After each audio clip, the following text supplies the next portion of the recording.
the crew's terrifying memories trigger life-threatening comas. On Star Trek: The Next Generation.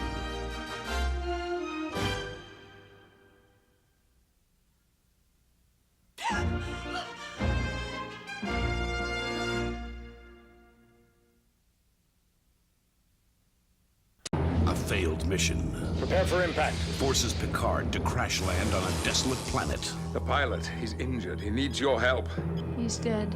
His destiny lies with a woman on the edge of insanity. Love me! But will he become a prisoner of her seductive powers? What is going on? Trapped with her madness for all eternity? No! Next time on Star Trek: The Next Generation.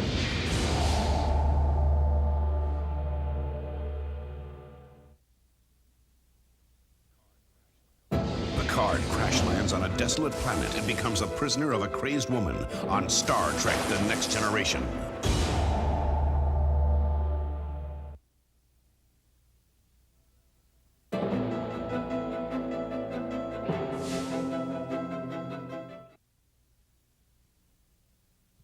On a assassination attempt,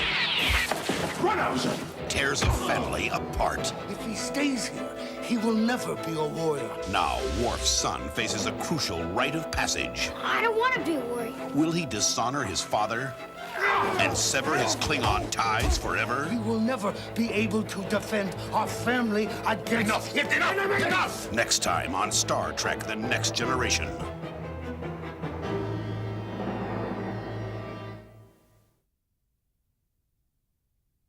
Worf and his son must defend their bloodline against Klingon assassins on Star Trek: The Next Generation.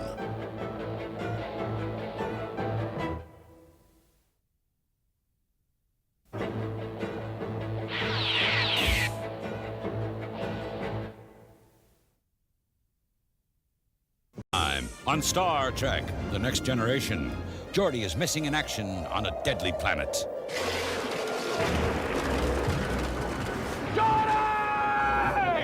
Mr. Worf, launch the probe. A violent storm blocks the crew's desperate search to find him, Will he survive? I can't see! and his fate lies with the enemy. You are my prisoner! On Star Trek: The Next Generation.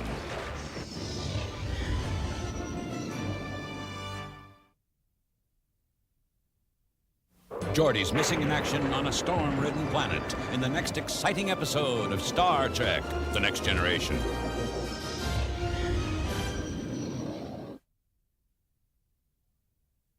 Missing in action on Star Trek: The Next Generation.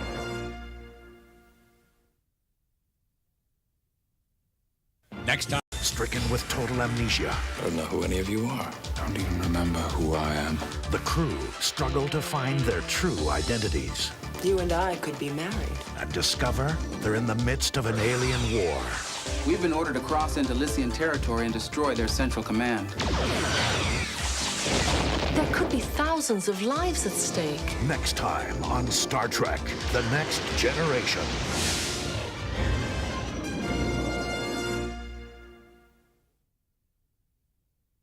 Stricken with amnesia, the crew find themselves in a mysterious war on Star Trek: The Next Generation.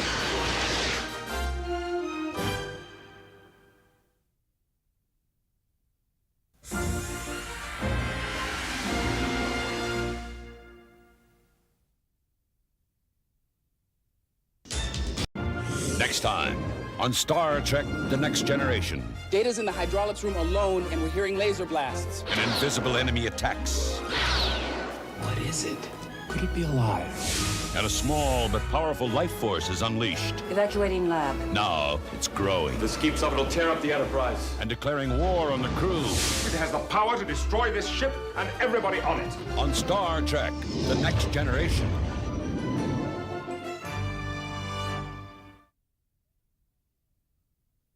Data, we can't get in! An unseen enemy declares war on the crew. On Star Trek: The Next Generation.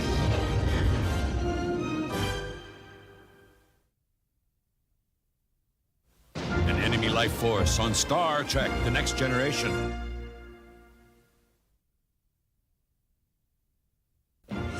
Next time on Star Trek: The Next Generation. Captain Picard's life is on the line as he faces a critical operation. This man is dying. And Geordi is held hostage by alien kidnappers. Drop your shields! This is the Enterprise. Return our personnel or face immediate reprisal. 2 lives hang in the balance. The captain needs our help. Phasers ready, sir. My friends, my people, they're trying to kill us. Fire. On Star Trek, The Next Generation.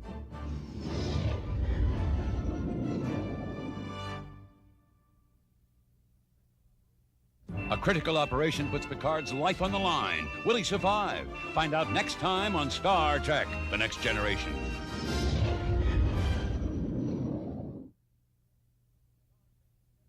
Picard faces death on Star Trek, The Next Generation.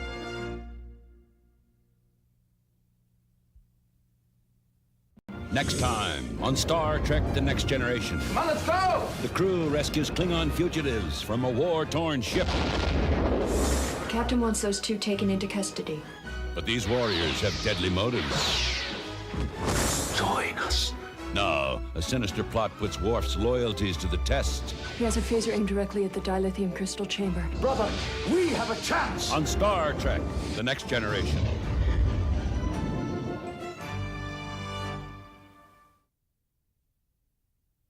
A Klingon rescue mission results in a battle to take over the Enterprise on Star Trek, The Next Generation.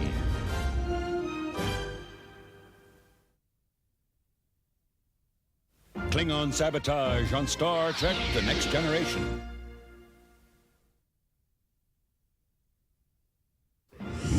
Stranded on an alien planet, We have captured one of their spies.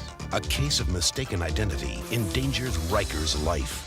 I have to get back on my ship. And survival lies in the hands of the enemy. Stop him! He's escaping! Will you release my officer? We're not giving him back. I believe that Riker will not survive the day. Starfleet Crisis on Star Trek, The Next Generation.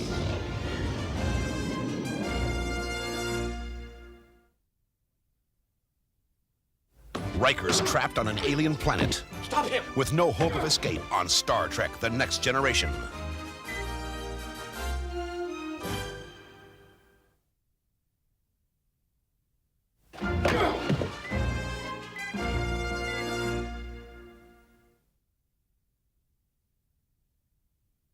Counselor Troy falls prey to an alien's seductive powers. Strength comes from love.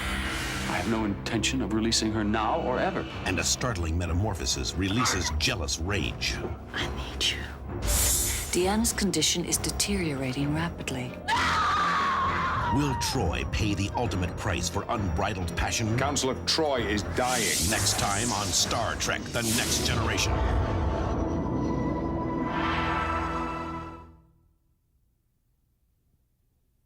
Seductive alien powers force Troy to pay the ultimate price on Star Trek, The Next Generation.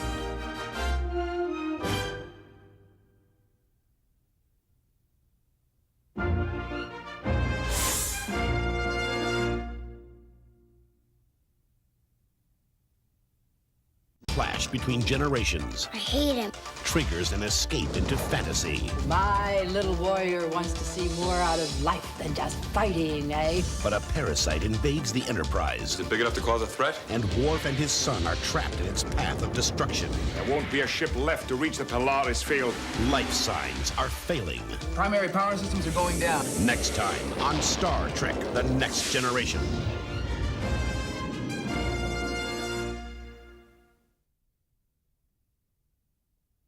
The crew struggles to stop a parasite from devouring its way through the Enterprise on Star Trek, The Next Generation.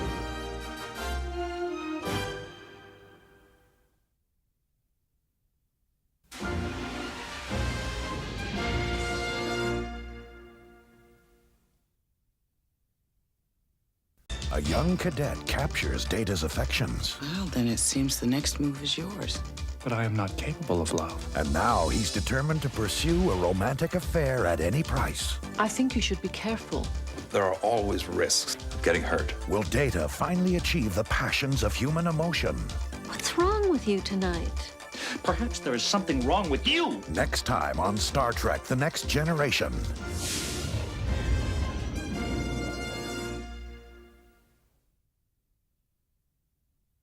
Data struggles to finally achieve the passion. Sorry, say that again.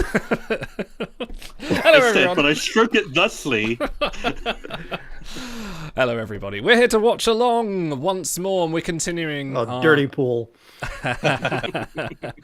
We're continuing the final part in our little Borg trilogy here, or quadrilogy, because we started with the Q Who, Best of Both Worlds 1 and 2, and now we are resolving things with family.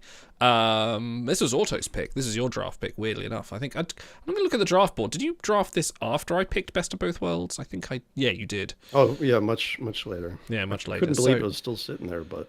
Yeah. I have a trailer. Oh, I need to put the sound on. Are you excited for a trailer? This is a 3-part trailer, and I'm wondering... It's always our highlight, yep. What the action is going to be. I already have a feeling about what it's going to be. No. All right, let's go. Oh, hang on. Why haven't I got any sound? Hang on. Why don't I have any sound? Because you're a professional, Idol. That is because I'm a professional. Hang on. It's because I messed something up here. It's because I've done some sound settings somewhere. Bear with me. I was messing around with some... No, it's going to there. It's going thusly. All right, talk amongst yourselves while I diagnose this. I am impressed that it's actually a different problem every single week. Every single time. Every single never the same time. one. Right, let me close that and reopen it. Hang on, one moment. No, there's no... So do you guys think I know what the problem was. Oh, yeah? We're vamping until Overtired shows up. I had the volume turned down. Let's turn that up. Boy, who'd have thought? Fucking God.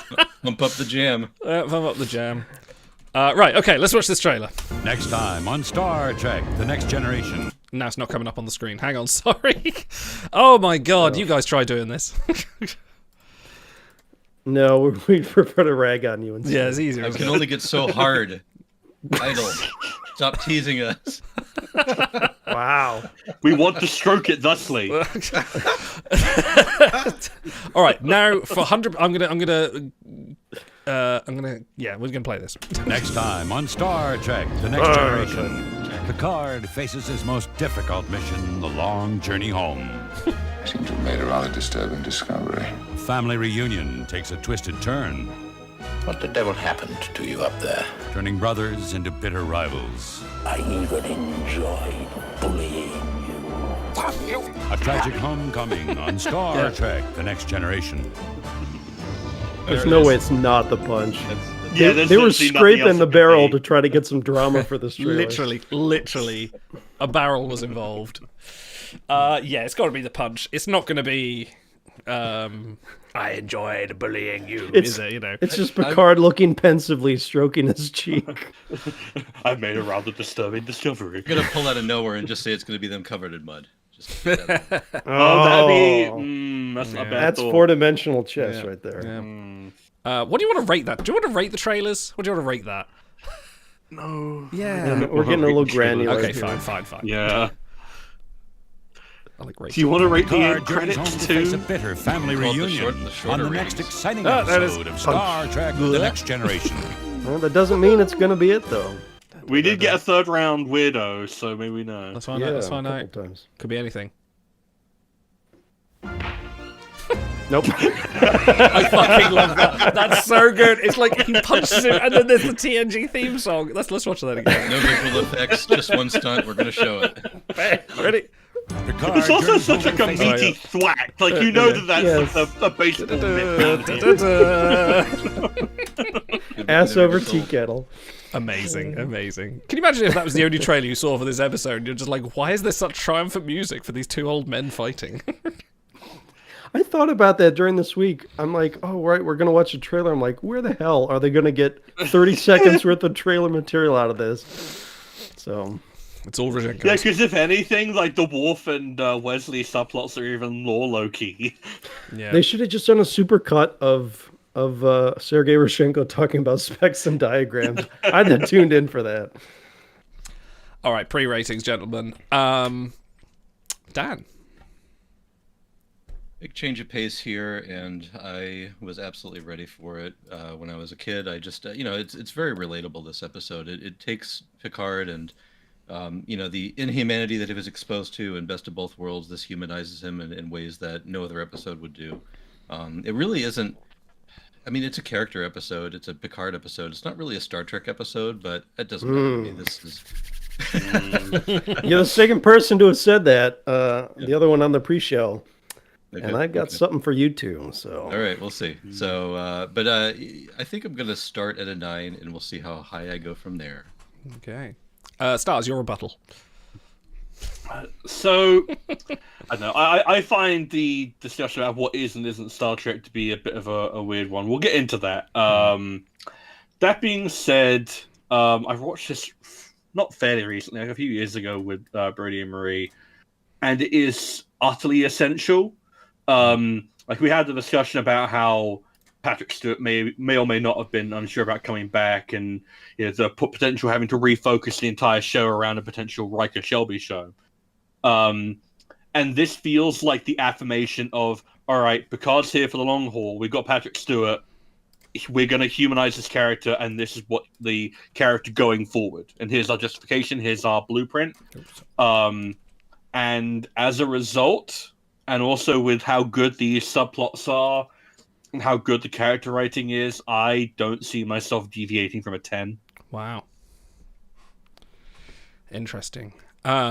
I was the other culprit that said we may need to have a discussion about what a Star Trek is. And okay, I agree with you, Stars. It is and we'll get onto this later. In terms of New Trek, it is a moot discussion because Star Trek is changeable. But in this time, it is. I feel like there's an argument to be made here to point fingers at other arguments. But I haven't watched this episode for quite a while. Usually I watch the Best of Both Worlds and then just ride the high into the next morning. And then I don't really fancy the crashing hangover, so I just skip straight to Brothers and watch a really old Brent Spiner. Wait, hold on. You skip Family to go watch Brothers?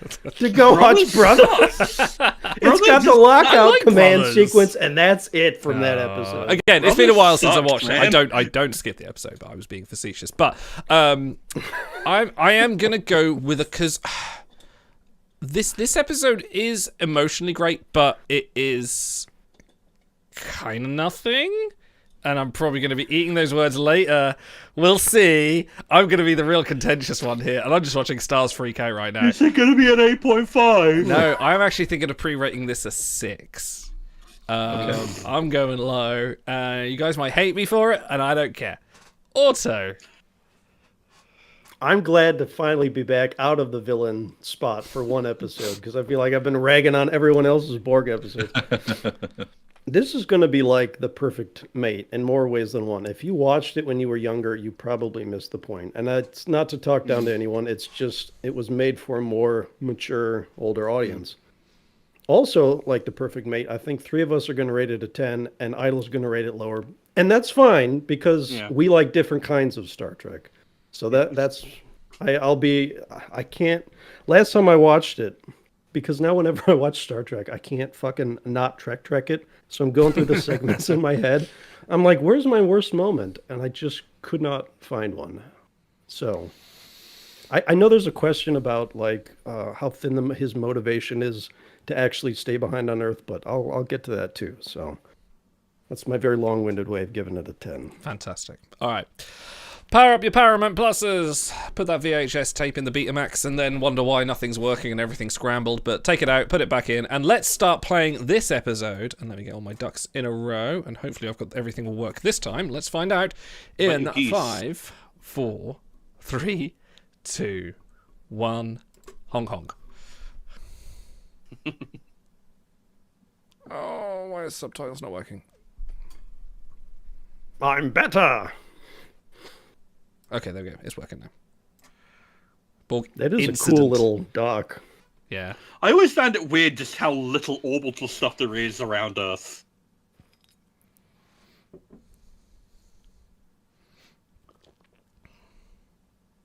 Do you have to shout? He's very excited about phaser upgrades. Is this the HD remaster? This is the remaster, yes. Okay. His cheeks are rosier in the remaster. Mm.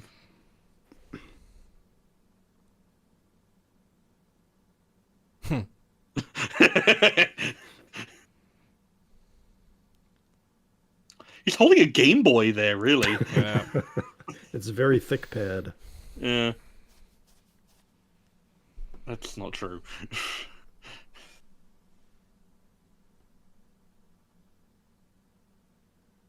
Like, I think most Klingon ships would actually allow like family on board just fine.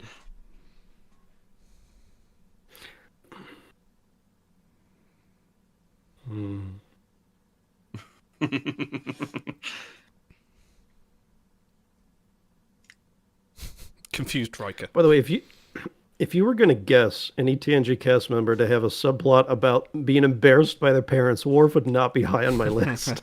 It's part of the comedy, though, isn't it? Yeah, that's why it works.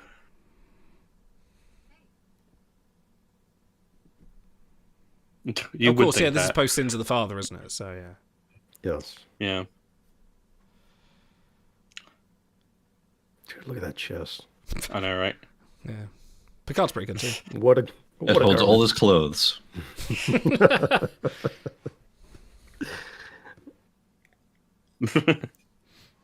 It's very interesting. Wow. I love his reaction here.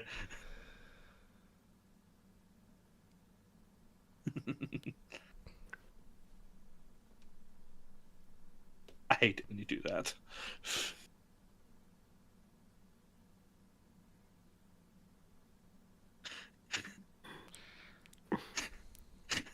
He's trying so hard to tell her not to fuck off. It's just... like, Deanna is just not buying this bullshit at all. In the remaster, you can see that wound on his head a lot yeah, better than in standard def.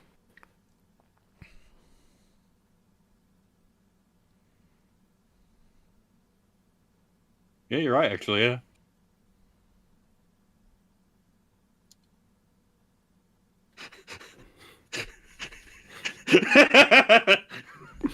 That might be my line of the episode.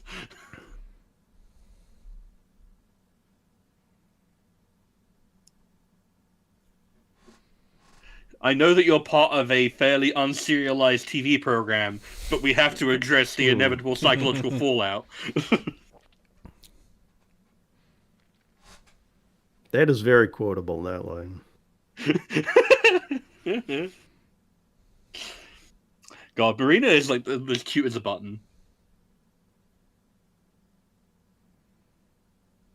Oh, sweet. All right, we're about to get a production error. Upper right corner, that little glass reflection, we'll see the boom mic dip down. There it goes. Oh, yeah, I can kind of see it, yeah. That's how much you know this. Wow. Oh, there's a boom mic here. Well, that's not a problem for me. I'm going to take my cigar case and go. What if he's in frame of mind and everybody's just filming him in his quarters? Now that's a Star Trek card show. In case I don't see it, good morning, good afternoon, and good night. That's a great. It's going to be fun. It's going to be me and Stars versus Idle Dan and Gene Roddenberry as to whether or not this is an actual episode. It's going to be a lot of fun. No, Idle, you're on the side of Gene Roddenberry. Aren't you excited? You deal with it. Oh, boy. I was fixing the Trek rating spreadsheet, just like minor little errors and stuff like that. And one of my favorite ratings that I'd forgotten about was episodes that Gene Roddenberry swears he has nothing to do with, despite having his fingerprints all over it. Oh, isn't that Justice? Yeah. It's Justice, yeah. Dude, that was the first and only time that I've actually gone off Memory Alpha to find more background information, because Memory Alpha said, no, he didn't write it. I'm like, no, bullshit. He wrote it. Yeah, I don't believe that. Then I found a secondary source that was like, yeah, he did all the rewrites. I'm like, I knew it.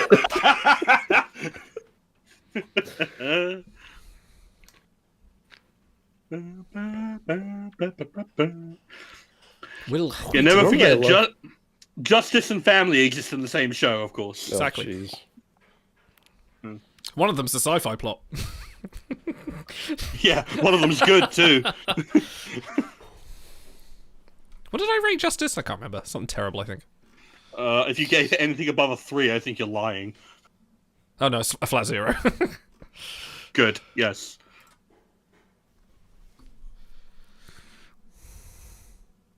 Jeremy Kemp, dude, he's awesome.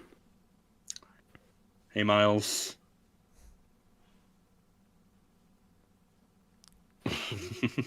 Theodore Bickle. Wait, he didn't say anything about women. He just said how human. Well, a mother, you know, like... Well, being late.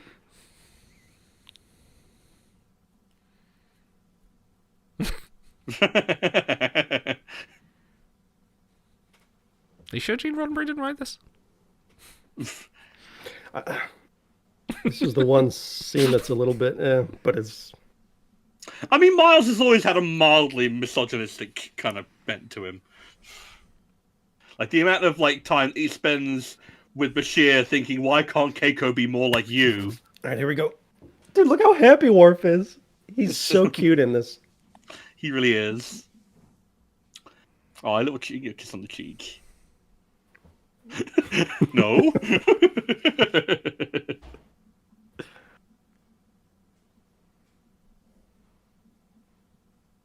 Is this one of the first instances of you actually, like, getting someone recognized for that? Yep. Also, he's wearing lieutenant's pin badges as well, so... Don't worry about it. It's They cool. also gave him It's a the first actual name. First time he gets his full name too. Yeah, that's right. Yeah. That's...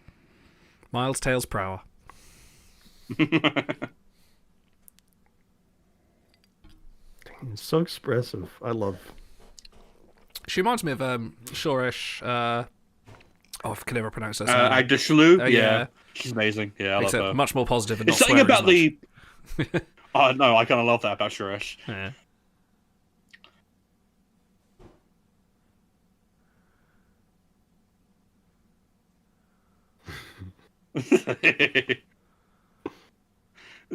Look at his face. He's so cute. Eyes so faceful. Okay. The little look toward O'Brien. Dude, check this out. Fucking lush. Everything on the planet is so... You get fucking accordion intro? Oh my god. Earth is such a utopia. They just do this in the volume and call it a day. Yes. True. Dude, that little... The musical cue.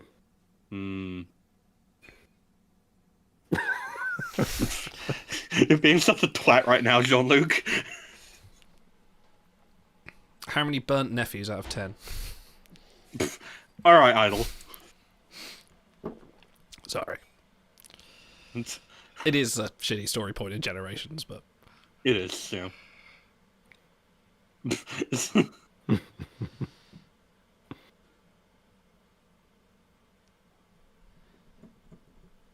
Do you fancy playing a younger version of me? I mean, did a pretty good job. No. Little rascal you.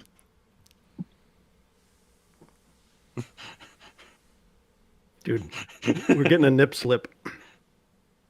That kid has the worst English accent I've heard, and I'm pretty sure he's English. I know, you have the worst English accent I've ever heard, Idol. Oh, we lost Dan. Oh, Dan quit on us. Oh, shit. Yeah. Oh, no. Oh, he's back.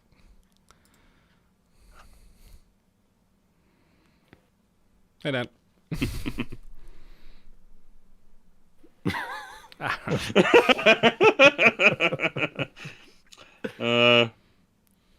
Precocious kids out of 10. Precocious Picards out of 10. No, that's the correction. Landed Gentry. Wow. All right. If anyone was going to be, it was going to be Picard, wasn't it? Look at Stewart here. Look how uncomfortable he is. Yeah. He's just bursting at the seams with it.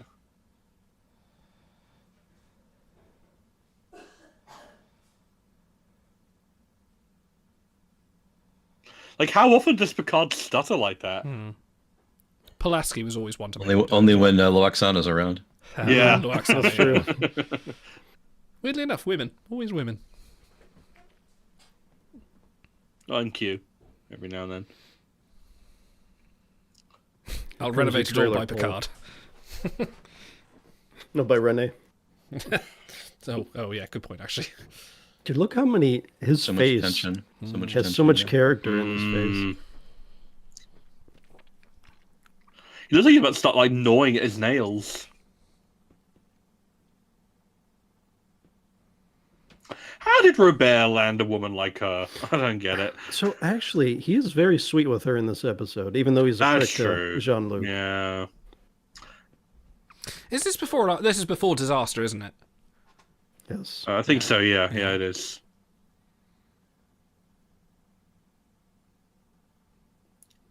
You'll also remember in Generations, he says Rene is the closest he ever had to his son. Not Wesley. Fuck Wesley. Yeah, good point, actually. Poor sick Vine. Just having a snack. God, it's like the oldest old man I've ever seen. Grizzled.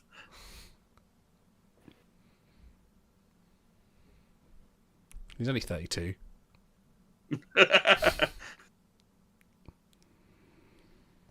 In Twilight Zone, he'd be 32, yeah.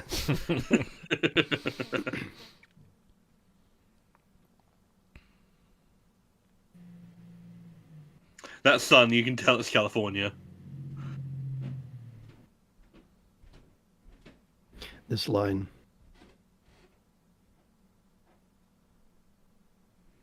God. What a great read. It's like he wants to continue the small talk and he realizes it's totally pointless, so he just switches. He doesn't even know what to say. Like, what do you say? I really would like to see Patrick Stewart and Ian McKellen's Waiting for Godot. That hat just reminded me of it.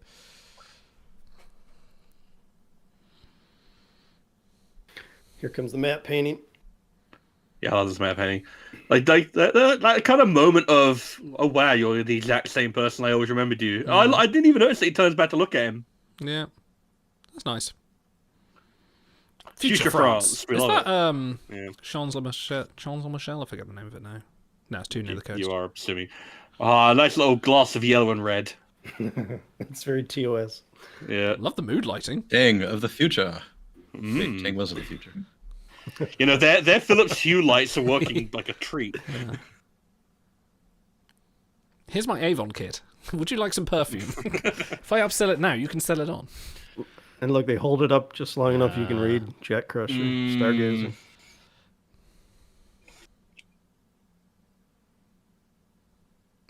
She gonna smell it? No, that's only something that Paul does with Trip's jumpsuits.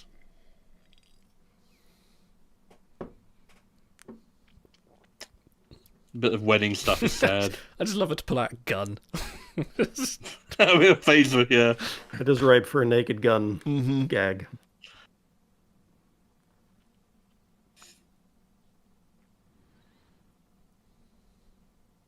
It's an SNES cart. It's got all my high scores for Gallagher. This is only one of 3 scenes, I think, devoted to the C-plot, because you don't have a lot of time. Yeah. It's pretty impressive to do that in just 3 scenes.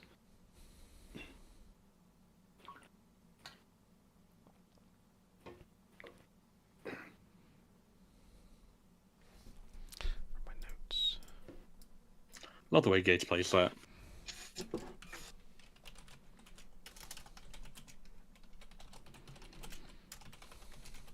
I mean, doesn't Wesley get to make that decision? Yeah.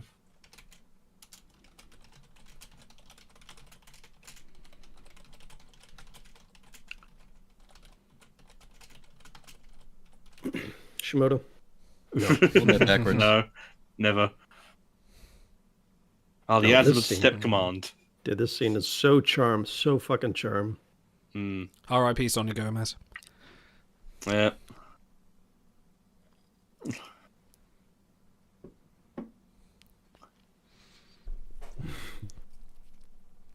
You can see like little Worf just with a face like thunder.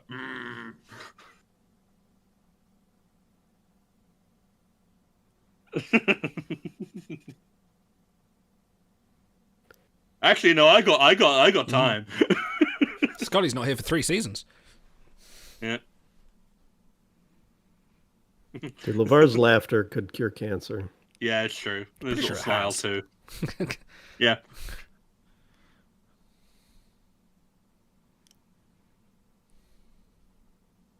Yeah, she couldn't give us a fuck about that. You boys go play. Yeah, exactly.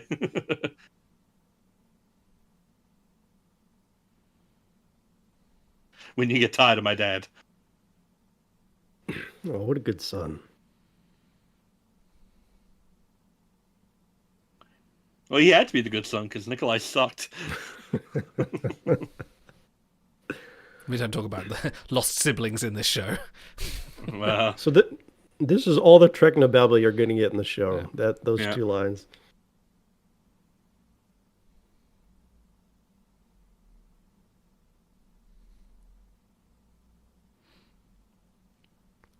the fact that Worf is not only raised by humans but like by Russians is like it's so perfect. Lewis, not Louis. He's English. Mm.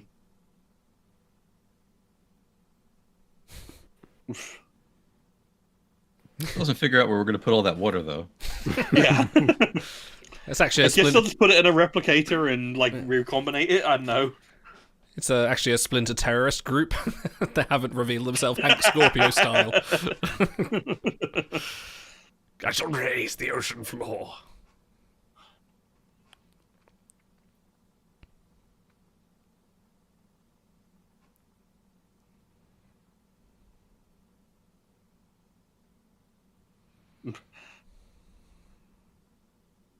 No. Hmm.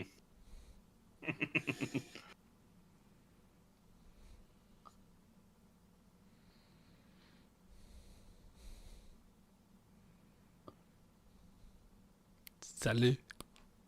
The most English salut you'll ever hear.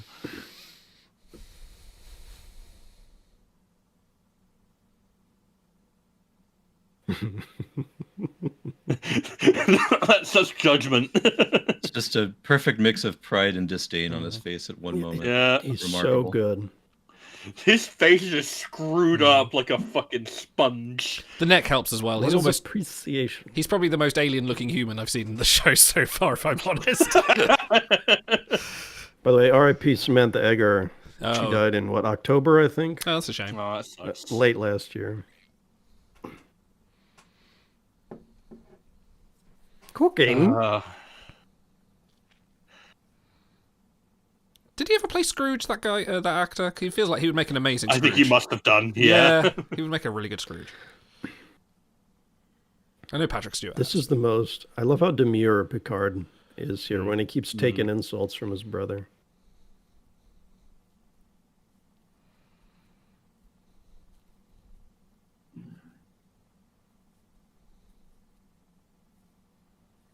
So, I want to struggle. I want to do my court matches and grind. I'll make real music. I won't use this Suno. See, look how he just softens again. He does love his wife. Yeah. All the animus is for...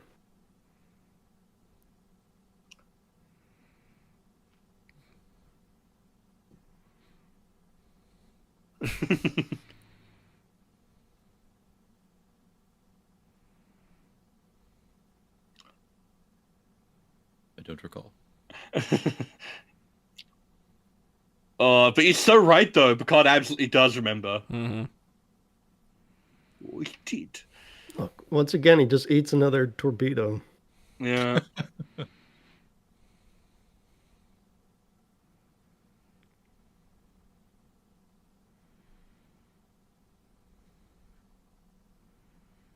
It's about the Jaeger class.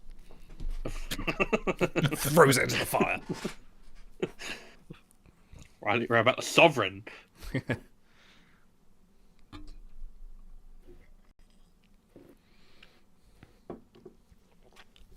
God, the way his face is just a perpetual frown.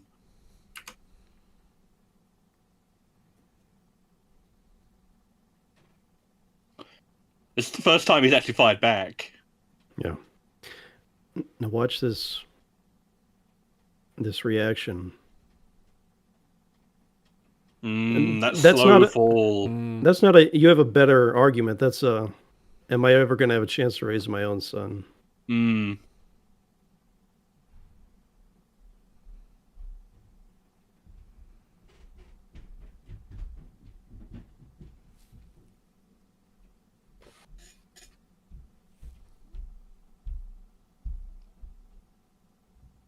Oh, it is now overtime. Must have just been a bit of a delay.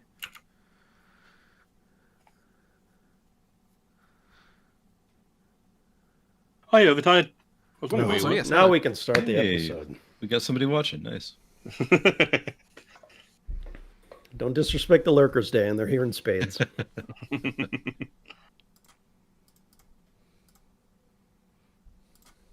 So dull. Kind of like Groppler's Award. I don't know where I'm going. Yeah, a little bit. This is the guy who got cast as Picard 3 universes over. Yes. Yes. 200 supervisors. Talk Ricard? about fucking overmanagement. Jesus Christ. I mean, they're raising a subcontinent idol. How hard can it be?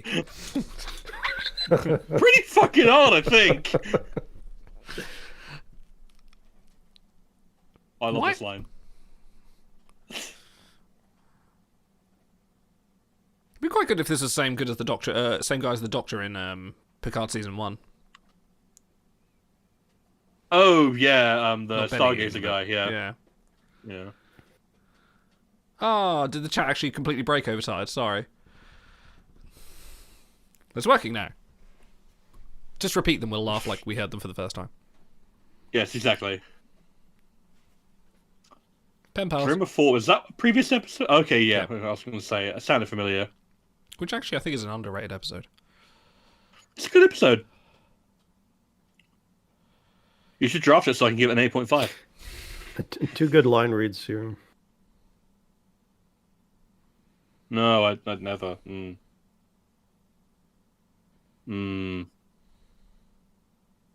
love when they tell a story without dialogue. Alright.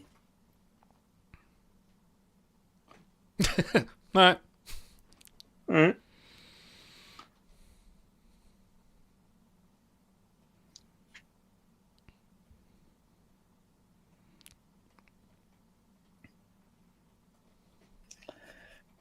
Thanks, Overtired.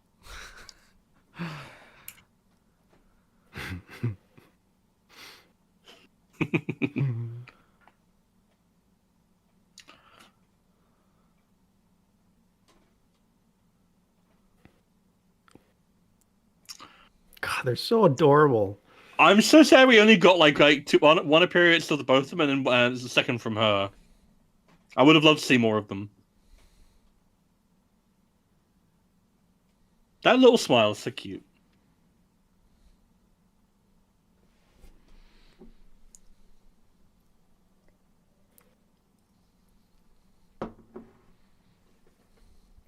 Honey, you barely touched your shot. Diet shot.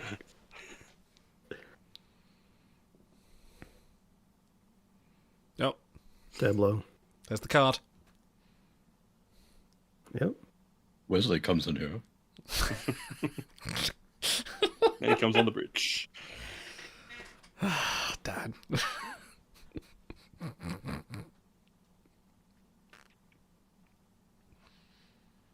They're like, hello, who are you? She's got good timing. Yeah. Oh, she listens. She knows. She's just waiting in the hallway. The cup on the door. She has a seventh sense for dramatic possibilities.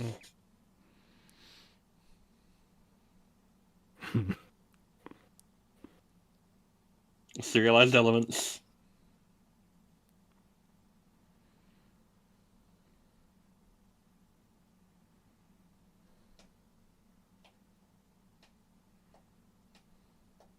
Klingon.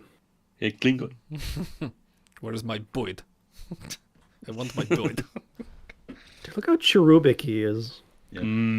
Irresistible, both of them.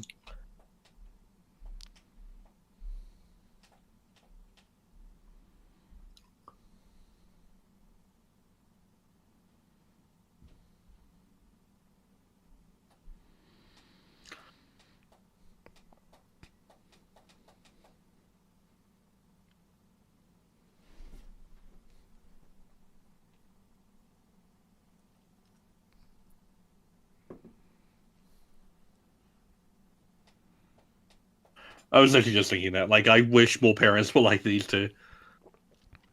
I wish my parents were these two. Yeah.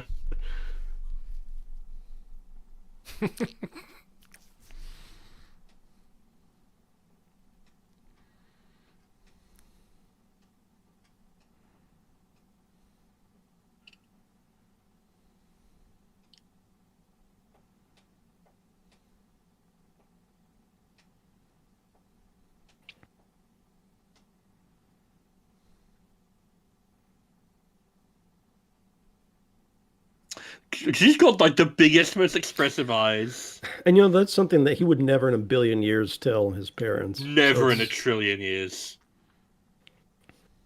I just opened your browser history.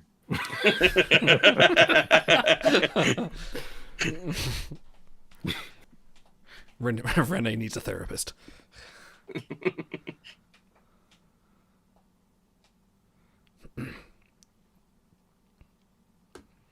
She looks like she'd also play the part of a Bajoran resistance member that settled down to start a farm. Yeah. Her hair is banger. I love that hair. She's just such a kind face.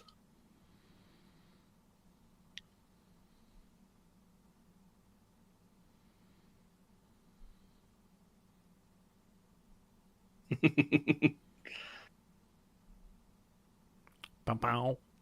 All right, they don't. Yeah. Gets the arm out, gets the stare on. Yeah.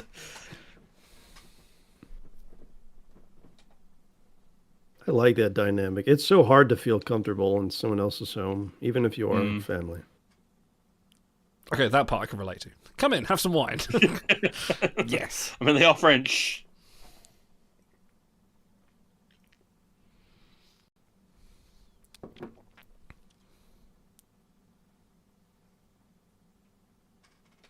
He is moving so fast.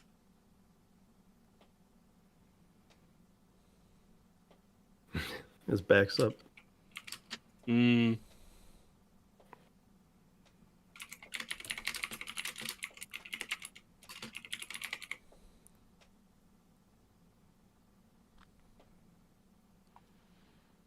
They just so want to cram a senior staff meeting in the ready room into this episode. Conference? I would love it if it was just all of the TNG cast, but like wearing moustaches and silly hats. And it's like, yes, this is the board. They did open with one with Worf and Riker, so there was your one for the episode.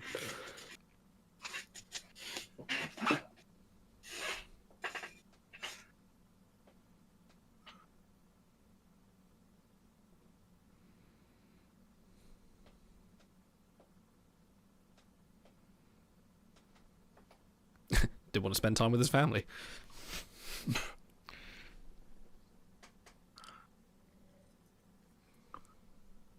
So you're lucky Shy isn't on Idle, or he's making a joke about you not spending time with your kids. Oh shit, yeah. That reminds me.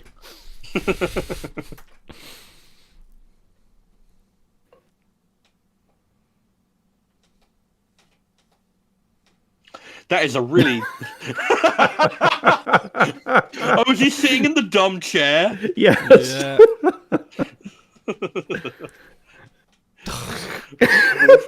Primping in the dumbest chair you've ever seen. I love it. How many Klingon ball chairs? Yeah. We came by to tuck you in. Oh, God. So weird seeing him without the baldric.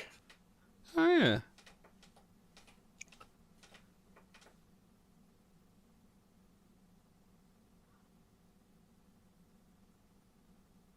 Look how expectant she is. Yeah.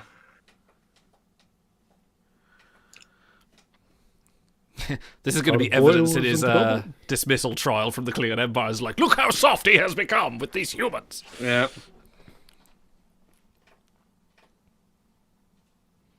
It's like the entire cast knows how important this episode is. They're just firing. It's incredible. This cast is unbelievable.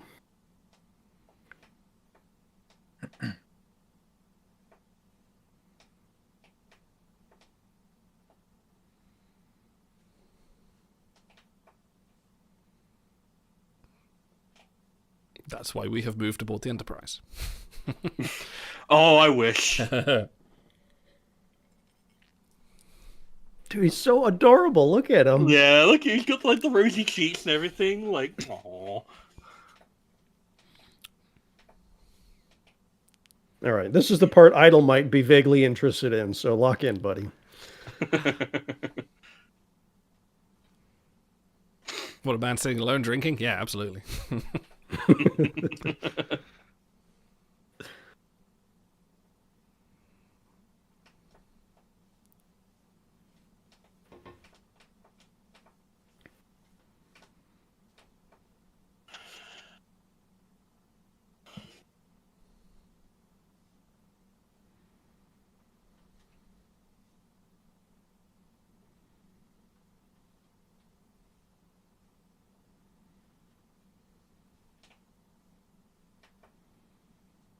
He's so over him. Yeah. He just... You're gonna do it anyway. He just answers with his hand, like, fuck off.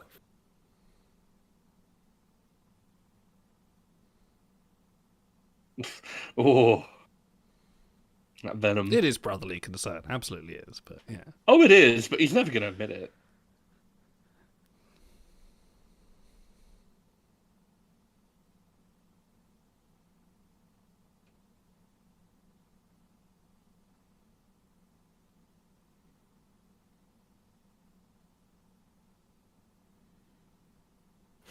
All right, here we go. The greatest walk and talk in Star Trek history.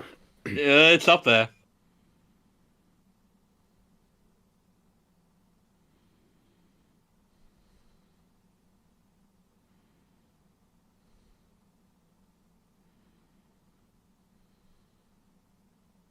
The way he walks, just like... Dude, the way he holds himself. Yeah. Lewis.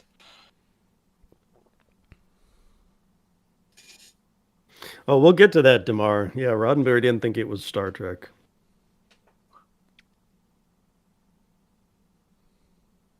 This is one unbroken shot, too. Mm-hmm. Yeah, I know. It's so, the setting is so fucking lush. Hmm. Get your parade in your favor. Oh, Governor. Dude, fucking orchids. How many orchids did you get in walk and talks? Yeah.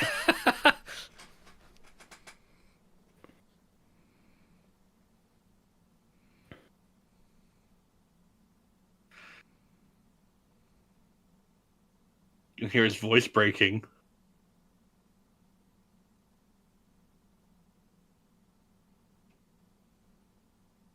I'll give you a right. Yeah.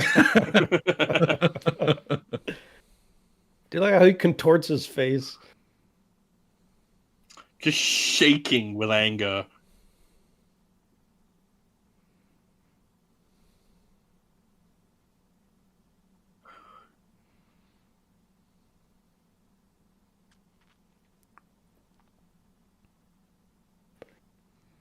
Oh, the venom.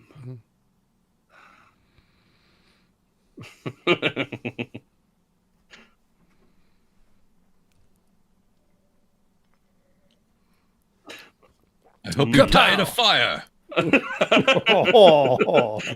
Low blow. I love how the wind kicks up for no reason. Yes. Yep. Was that dramatic irony? I think the literary term is.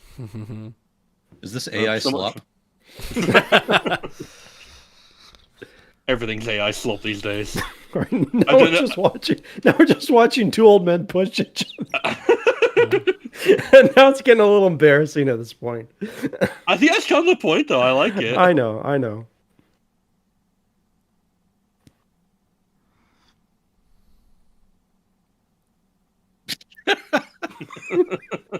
Such a bitch move.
That was in fact a lie.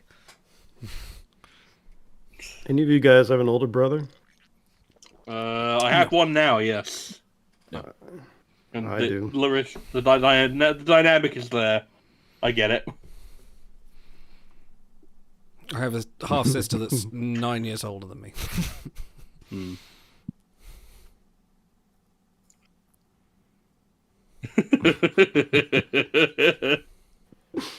The slow turn.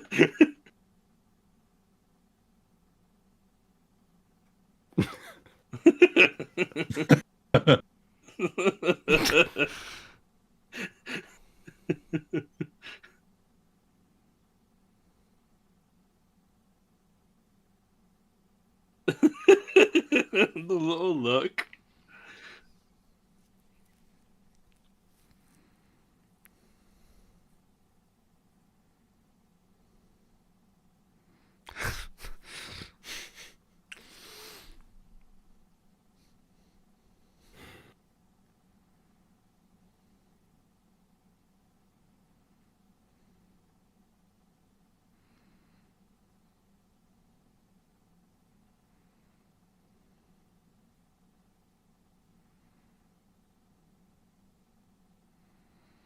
Keep the place warm for me, would you?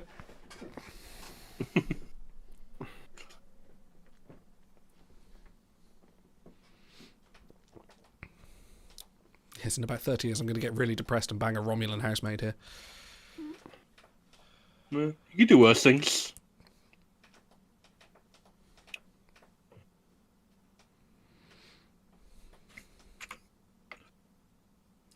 Alright, time for Big McLodge's huge scene. Oh, I forgot about that. Shame we couldn't get them side by side. Yeah.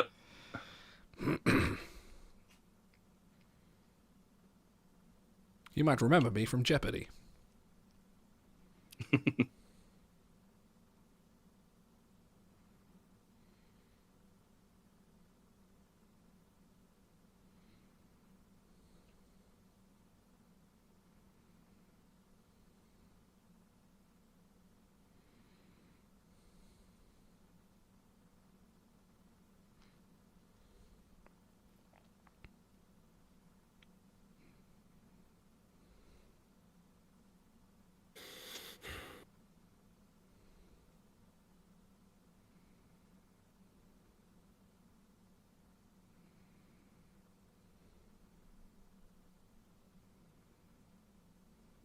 So I guess there's a deleted scene of this where he goes into a lot more detail about things. Yeah.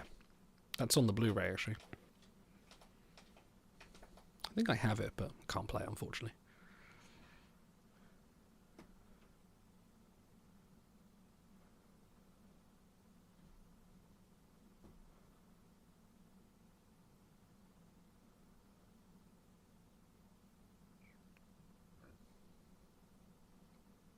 Weirdly, Jean-Luc. The power thruple, yes. You can't tell me that didn't happen at least once. Yeah, can we have the Eddie Guerrero Rey Mysterio custody battle match? It is called the Bonestell Recreational Facility. That's true. Mm-hmm. Yeah. It's the future, you know. I like his acting here because it's not perfect, but it comes across as a guy, just a little nervous recording his thoughts. It's the first time he ever did it. Like, you ever tried recording a video message to someone without them being there? It's awkward.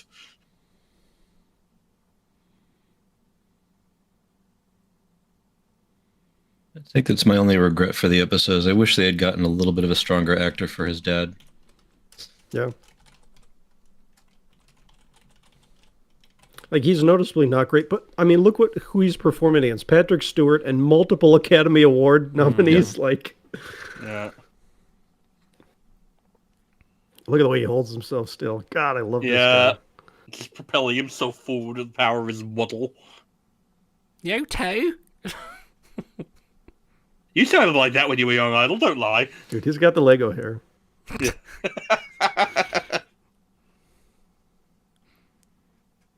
Nah. No. I love the little nose wrinkle. He's like, no, just... thought it was the 46. Oh, no, wait, he thought it was the 46. Yes. I'll only drink it when my android first officer dies. I love how he holds the gaze on him.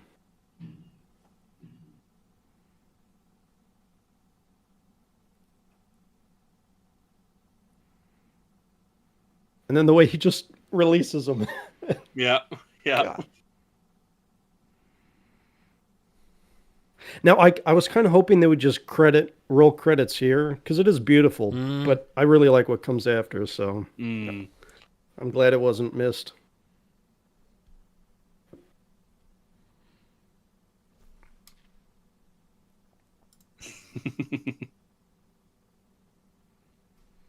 Don't worry, Worf, you'll be near the Klingon Empire soon. Yeah, but it's different when your mum makes it. More cuteness overload.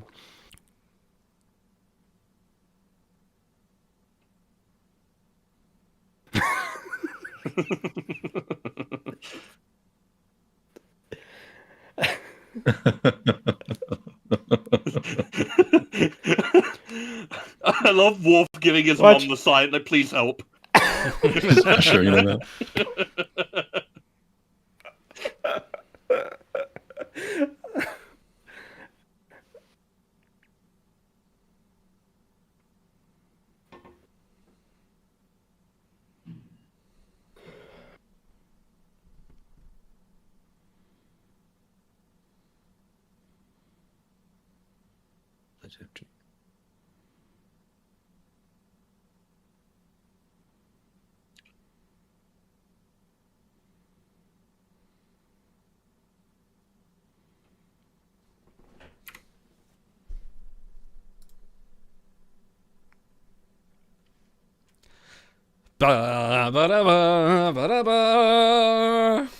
Okay.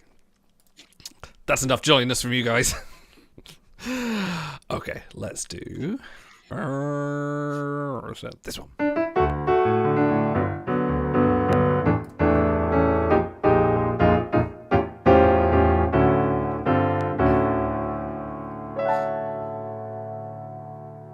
I pressed the wrong button. Hang on, I gotta go back and do that again. I am so professional right now. Let's try that. Let's try this one instead.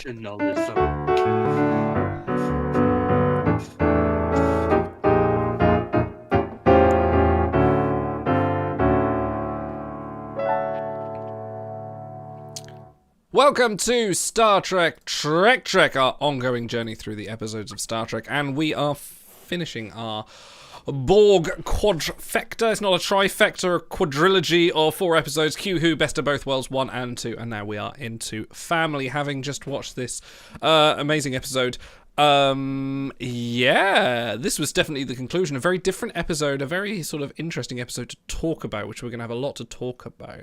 Before we go on to the in-depth discussion, because we're going to be going into this quite a fair bit. This was directed by Les Landau, who you may know as the director of Encounter at Farpoint, Deja Q, Sarek, Chain of Command Part 2, House of Quark, Virtuoso, and so many other episodes. He has been a... Don't bury the lead, Code of Honor. I was going to say, but that's fine. Okay.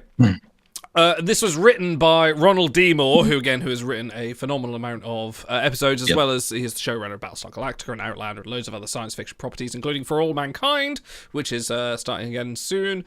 Based on a premise by 2 writers. The sort of C plot, Wesley's plot, was written by Suzanne Lambdin and Brian Stewart, who submitted the spec script for that. It was only supposed to be a Wesley episode, but I think it got put in here. Gentlemen, talk to me about Family. Who wants to Let's hear from Otto. I want to see why he chose this episode. Yes, that's true. Otto, why did you choose this episode? Thank you, Dan. Because in anticipation of that question, I wrote down 32 reasons why I picked this episode. All right, I'll be back. And then I realized that I would be Which talking one of us is Heath Ledger? Then I realized I would be talking too much. So we'll do them one at a time. Buckle up. The cast, first of all. We have... So when we talked about, or when we reviewed First Contact, stars great cast are Alfred Woodard, James Cromwell. This is the only other Trek production in history with 2 Academy Award nominated actors. That would be Samantha Eggar as Marie, who passed late last year, and then Theodore Bickle as Sergei Rozhenko. You also have Elena Rozhenko there, Georgia Brown. Boy, where's the script? Jeremy Kemp as Robert, who's fucking phenomenal. You also get Whoopi Goldberg and Cole Meany in this, and Patrick Stewart acting his ass off.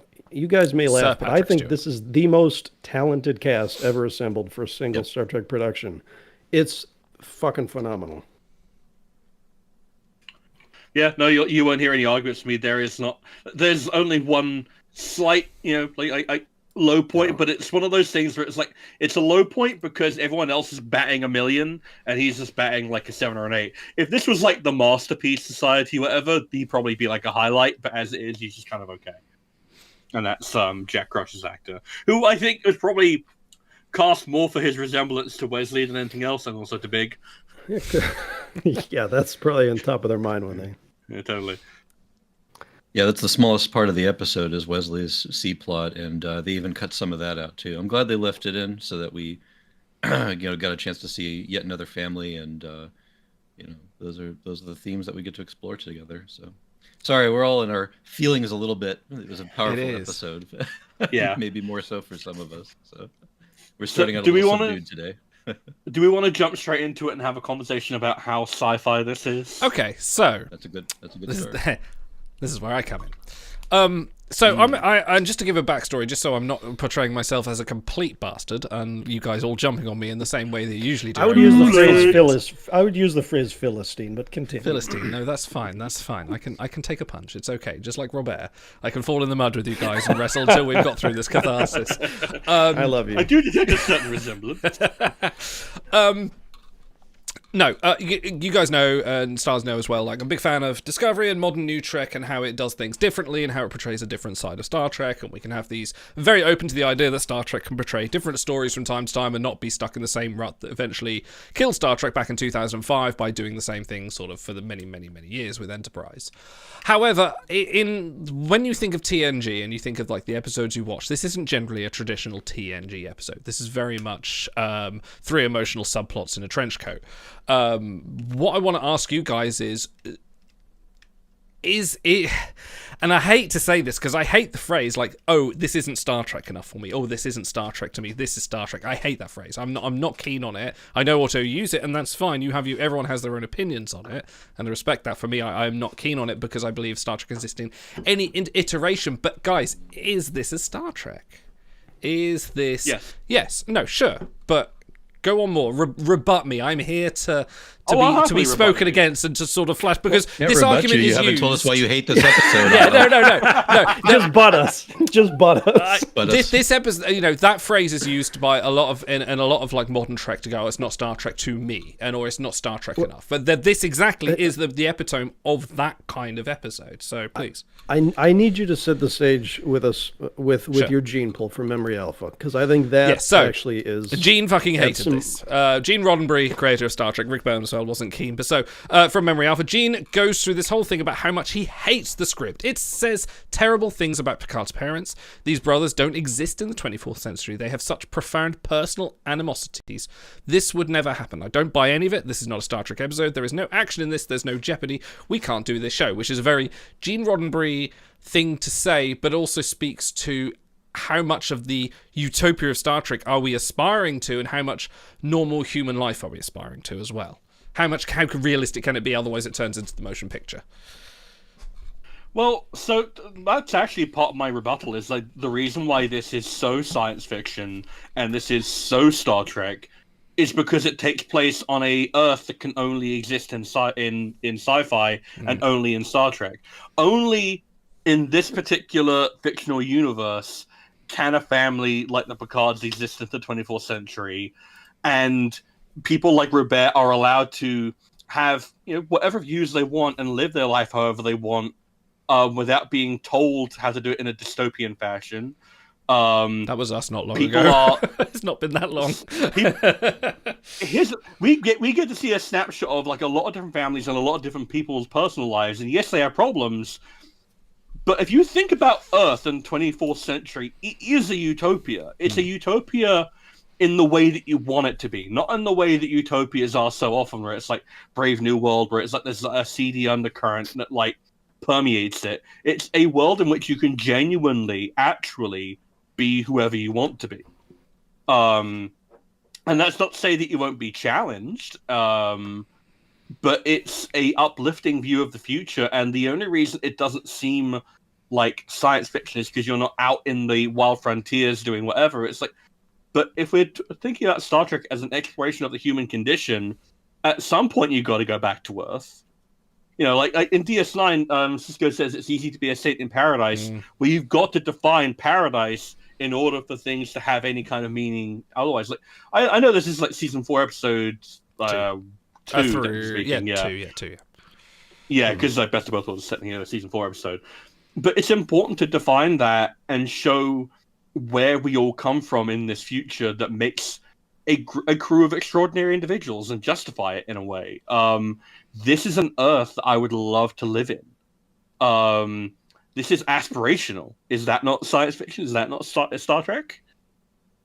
I think Gene's view of Star Trek was cowboys and aliens, and he neglected to appreciate the band of brothers aspect that really elevates a lot of our more modern war stories that are told. And, coming off of what's ostensibly a war story, Best of Both Worlds, there's an actual front line, and we didn't get to see the battle, but it was there. And there's fallout from that. And so I guess, maybe if Gene, and this kind of brings into question how much of the original Star Trek was Gene and how much was the writers, how much was DC Fontana and the writers that actually knew how to pull real science fiction. Yeah, right, exactly. This episode really got me thinking, and so the question is it Star Trek, right? That's what we're dancing around, and so it's not the Star Trek that we're used to, but I think it's the Star Trek that we needed and that we appreciate. So something that I thought about kind of randomly is that we get 2 episodes in a row where we see Picard cry. And it's something that we faulted Discovery season 1 for. It seems like every other episode we've got our protagonist crying. And, maybe it seems unearned and a little bit early, but, it's in this episode, man, I just eat it up with a spoon. Like this is the gallant Starfleet captain, right, is what Robert calls him. And all of a sudden, we get to see him even more vulnerable than he was when he was under the knife of the Borg. It's just a remarkable turnabout. I'll get more thoughts as I go on, but I want to hear from Otto because it's your turn now, buddy. Well, Idle, because you haven't given your personal opinion yet. I do like the episode. Like, don't get me wrong. I feel like there's I want to sort of be the villain of the piece to sort of enable these talking points essentially. I like the episode. It's not. I know you guys like absolutely love it. It's not a favorite of mine. I definitely think the conversation at the end between Picard and Robert is the high point. I feel like there's a lot of just fluff. I also feel like these are storylines like the Worf storyline and the Wesley storyline. I appreciate the thematic theming of putting all the family storylines together, but I feel like they would be better served in other episodes to give themselves more time as the proper B and C, especially the Wesley one. The Wesley one deserved a whole episode to be a proper B plot because I felt like he had one scene with Crusher and then one scene with the holodeck, and then that's it, essentially, and he meets his dad. And I feel like that needed, considering the history of his dad with Picard as well, they served together. He was his first officer, I believe, or second officer on the Stargazer. That needed more time warranted to it in the scope of something else. So I feel that's kind of my main complaint. But you've got to appreciate Patrick Stewart in this episode. This is this is why you cast a Shakespearean actor, because you don't notice it until you put him in a real world setting and go, oh wow, the sort of the range of emotions he shows is absolutely incredible in this episode. You don't notice it until you put him in a mud puddle, yeah. Exactly. Yeah, exactly. All right, so we've watched. This is the. If you count the 2-parter as 2, which I kind of do, this is the 5th Borg episode in a row that we've reviewed. First Contact, Q Who, Best of Both Worlds Part 1 and 2, and Family. I think Family is the most Star Trek of all 5. Let me explain. Please explain. We had this big Borg lineup, and I thought, oh, this is great. I like the Borg. I'm going to enjoy this. And I noticed in 3 of the 4 previous ones, my rating came in lower than my pre-rating. And I couldn't figure out what was missing. So I sat down and thought about it. The 2 tenets of races in Star Trek, you need to give them A, an identifiable characteristic, and then B, use that to unearth some kind of truth about humanity. And I don't think they did a great job of that in the previous ones. In First Contact, we do get some, especially from Picard when he's talking with Lily. Some from the Queen and Data, but again, that's mostly an action movie, and the sexy Queen, I think, actually detracts from the Borg's identifiable characteristic, which is assimilation, the subjugation of humanity. In Q-Who, we get a decent storyline there, especially about humility and hubris, but it almost all comes from Q, not from the Borg. The Borg don't actually interact really with them at all, even though I think that's a great episode. In Best of Both Worlds, especially part 2, the phrase empty calories was thrown around, not by me, but more than once, because we weren't seeing the payoff. All right, they assimilated them, but now what? What does that say about humanity? And we do get this great scene with the Admiral where he talks about, oh, I know Picard, he would never give up, and it's so tone deaf, and that's the point. Mm. But here in Family, we get, I think, this is the best payoff to what the Borg are, that subjugation of humanity. This is TNG's Kobayashi Maru. And Kirk's Kobayashi Maru, he answered it in a very Kirk way. Well, he just cheated, so there's really no consequences. And I don't begrudge him that. I like that that's the way it happened. When Janeway has to answer her Borg Kobayashi Maru, they just cheat again too. Oh, take this hypo spray and we'll unassimilate you at the end of the episode. I'm like, well, you're cheating the Borg. Picard's answer, he doesn't have an answer to Kobayashi Maru. He has to just fucking eat it. And I like that. To me, the Borg's identifying characteristic is they steal your humanity. Well, how do you respond to that? Well, if you don't actually respond to it in the episode, then what's the point of using the Borg? Like in Q-Who, he could have used any terrifying, powerful enemy that made the Enterprise run away, and Picard still could have begged him for mercy at the end, and it wouldn't really have changed the episode. And granted that they hadn't introduced assimilation at that point, but it just, in retrospect, it blows my mind that the showrunners didn't want to do Family. They thought, oh, we would just leave it at Best of Both Worlds. I think if you do that, you don't get the powerful emotions in Iborg. You won't get them in First Contact, because he's just better the next episode. No, he has to be destroyed by this, totally and thoroughly, which I think is also a key component to why he's even considering this little Atlantis side plot, is he's so mixed up inside that he's scared. Like, does he really want to go back into space where the Borg are there waiting for him? It's a scary proposition. I think that this episode maximizes the alien potential of the Borg more than a lot of Borg episodes, and that's why I feel like it's very sci-fi. Yeah, and actually, I kind of want to push back on a tiny bit on one thing, but also continue another point. So you mentioned that you felt that the sexuality in First Contact was out of place almost with the Borg, and I don't necessarily disagree in that context. But what I always come back to in regards to the sexual elements of the Borg is how Q introduces them in Q-Who as the ultimate user. And if you think about Family, and I'm going to have to say the words, like the way that Robert talks about what was done to Picard, the way that he reacts to it, his trauma response, it was sexual assault. It was rape. Like, if you think about what rape is on a base level, it is the reduction of your human qualities into an object for someone else's use. And if the Borg are the ultimate user, then that's what Picard was. Picard was ultimately used. Everything about him was used. I'll say Michael Piller, who wrote Best of Both Worlds, said about Picard in that he was essentially raped, and that's why we have to have Family to show the fallout. So yeah. I think the writer of the Borg would agree with you. Yeah, and that's sort of like the idea that you would just bounce back from this is just insane to me. And I think you're absolutely right. Like, Iborg as an episode would be pointless without this episode. And it's also part of the reason why I think Emissary as well. You have Sisko. Well, yeah, Emissary as well. And people make points about First Contact in like, oh, Picard got over this in Iborg, and it's like, no, this kind of trauma stays with you for the rest of your life. Like Robert says in this very episode, you're going to live with this. It's going to be with you for a long time. It's just your choice about how you choose to live with it. it might have been easier for you if you had died, which I think is kind of the implication. And that ties back nicely to Guinan's conversation with Riker about it would be easier for us if Picard had just died, but he didn't. It's the horror of having to live with what was done to you that gives this so much like piquancy.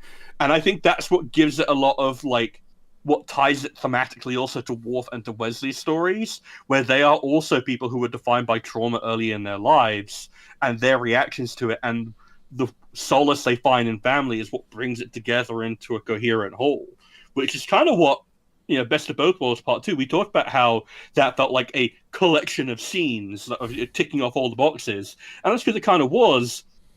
But the idea that like you would have that collection of scenes and then not deal with the inevitable emotional fallout of all that, it's just, I can't imagine what they were thinking about that. Like, I think there's a certain machismo to that idea that you would just bounce back from this. And it's like, no, this is absolutely essential to me. This, and especially I think of The Bonding with Jeremy Astor, which like is a semi-boring episode, but I think it's very mature.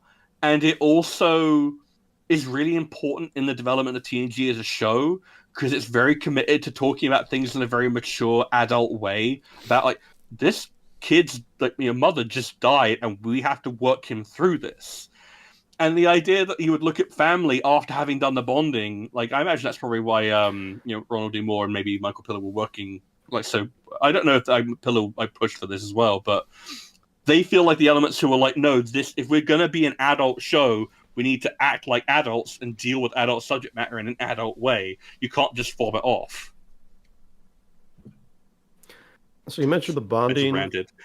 Yeah. No, that's great. Bonding, Dark Page, Hero Worship. I feel like they're more apt to talk about children's trauma and less so about, and I know Dark Page was a lot about Loxana, but I feel like they're just more willing to talk about kids working through stuff than the heroic adults talking about stuff. And that's a legacy of sort of like Rick Berman and Gene Roddenberry sort of saying like, no, these are infallible heroes. They cannot have trauma, because Geordi has been abducted by the Romulans and gone through all sorts of torture. O'Brien in DS9 has had all sorts of things, and I think DS9 probably tackles that a little better. But, every one of our heroes, Deanna Troi, for goodness sake, like she's been mind invaded so many times. They don't, there have not been much scope to give them their recovery episode, but, having Picard, making this a significant moment, regardless of if they know it will pay off in the future, was quite the gamble, really. Well, I also think it's... Oh, you go. I was going to say, what shocks me most is how, and in retrospect, it's a fantastic episode. Really no question about the performances and the material. But how did this get made keeps coming back to me. And I think Gene was right. This isn't the show that he sold the network. This is a very different show. And it's it really, better. It is. It succeeds. But it's I don't want to call it. I'm gonna this episode is a one-trick pony. You can't do this with Troi. You can't do this with Troi after Violations. Her character is not strong enough to be able to hold a whole episode unpacking what's happened to her. They need to wrap it up at the end of this episode. And here, and I guess Best of Both Worlds, even though they had 2 full parts, they didn't have a chance to really do a whole lot of wrap up. So that's what this exists as. Whereas normally we'd get, at least a little bit of the only closing scene we get in Best of Both Worlds Part 2 is just Picard looking at his own reflection. And so, it's powerful, but it's not a resolution. I mean, let's look at this. Let's look at like who wrote this. Ronald D. Moore. You know what he would go on. He would go on to do DS9, a show all about confronting. The whole series is basically one big trauma dump from all their characters and how they got that trauma for the first place. Also, he went on to do Battlestar Galactica for various reasons about humanity's own traumas and things like that. That's very much a style of his writing, and I think why he kind of got shifted on to sort of an area where his sort of style made more sense. And he was an advocate of Year of Hell being a year-long story. Year of Hell would have been Voyager going through literally a year of hell, and how Voyager should have been essentially this sort of long, almost DS9 like arc of survival, which is again what Battlestar Galactica ended up sort of being under his tutelage. So sorry, go on. So in one way, this absolutely relies on Best of Both Worlds. Obviously, you can't do it without it. But I'm also hesitant to share the credit, as it were, because the showrunners didn't want to do family. Ronald D. Moore and Pillar had to argue with Berman and Roddenberry and say, no, you have to add this on.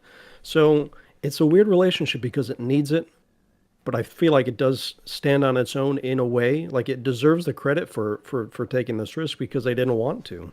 Here's a question. Yeah, I also kind of... No, just a quick one. Would you watch this episode on its own?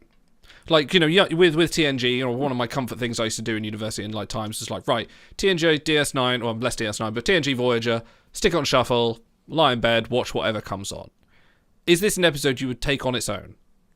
Or would you feel like you're compelled to watch it with Best of Both Worlds?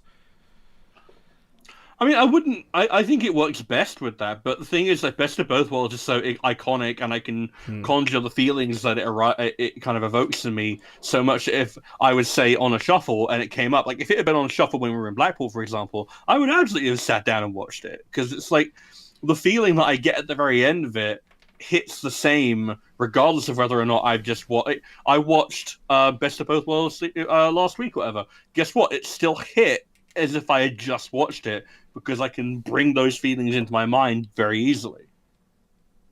I guess this episode is interesting because it doesn't actually say the word Borg anywhere in it. It doesn't call out specific experiences. It only kind of obliquely mentions what he's gone through. So this episode, I think it mentions really... it once or twice. I think it did, yeah, but yeah.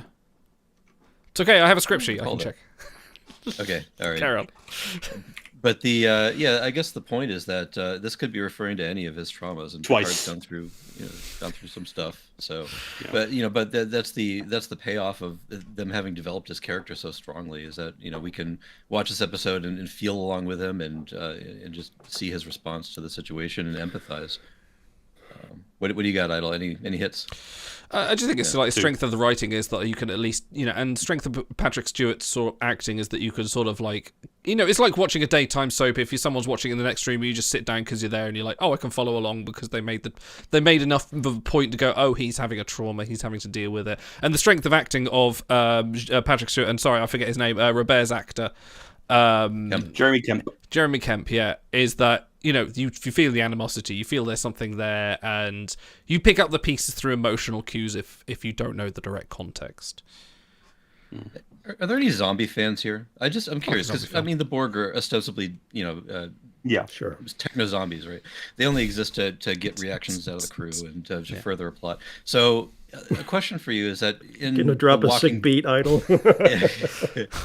In The Walking Dead, in World War Z, what are all the other big zombie franchises? Have they ever taken Evil a moment Dead. to pause, like The Next Generation did, to pause and see how the characters that they've developed feel about the zombies? I know they throw it in here and there. I've caught a few episodes of things, but have they ever taken a large whole episode pause like this?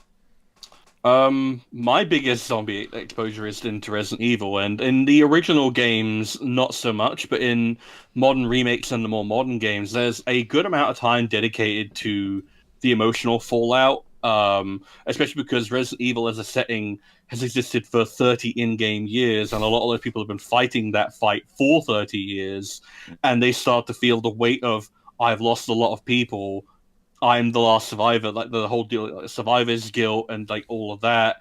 There's an instance in the Resident Evil 2 remake a few years ago where you come across a kid who is actively zombifying, who has like a degree of resistance to it, and you just have to deal with that.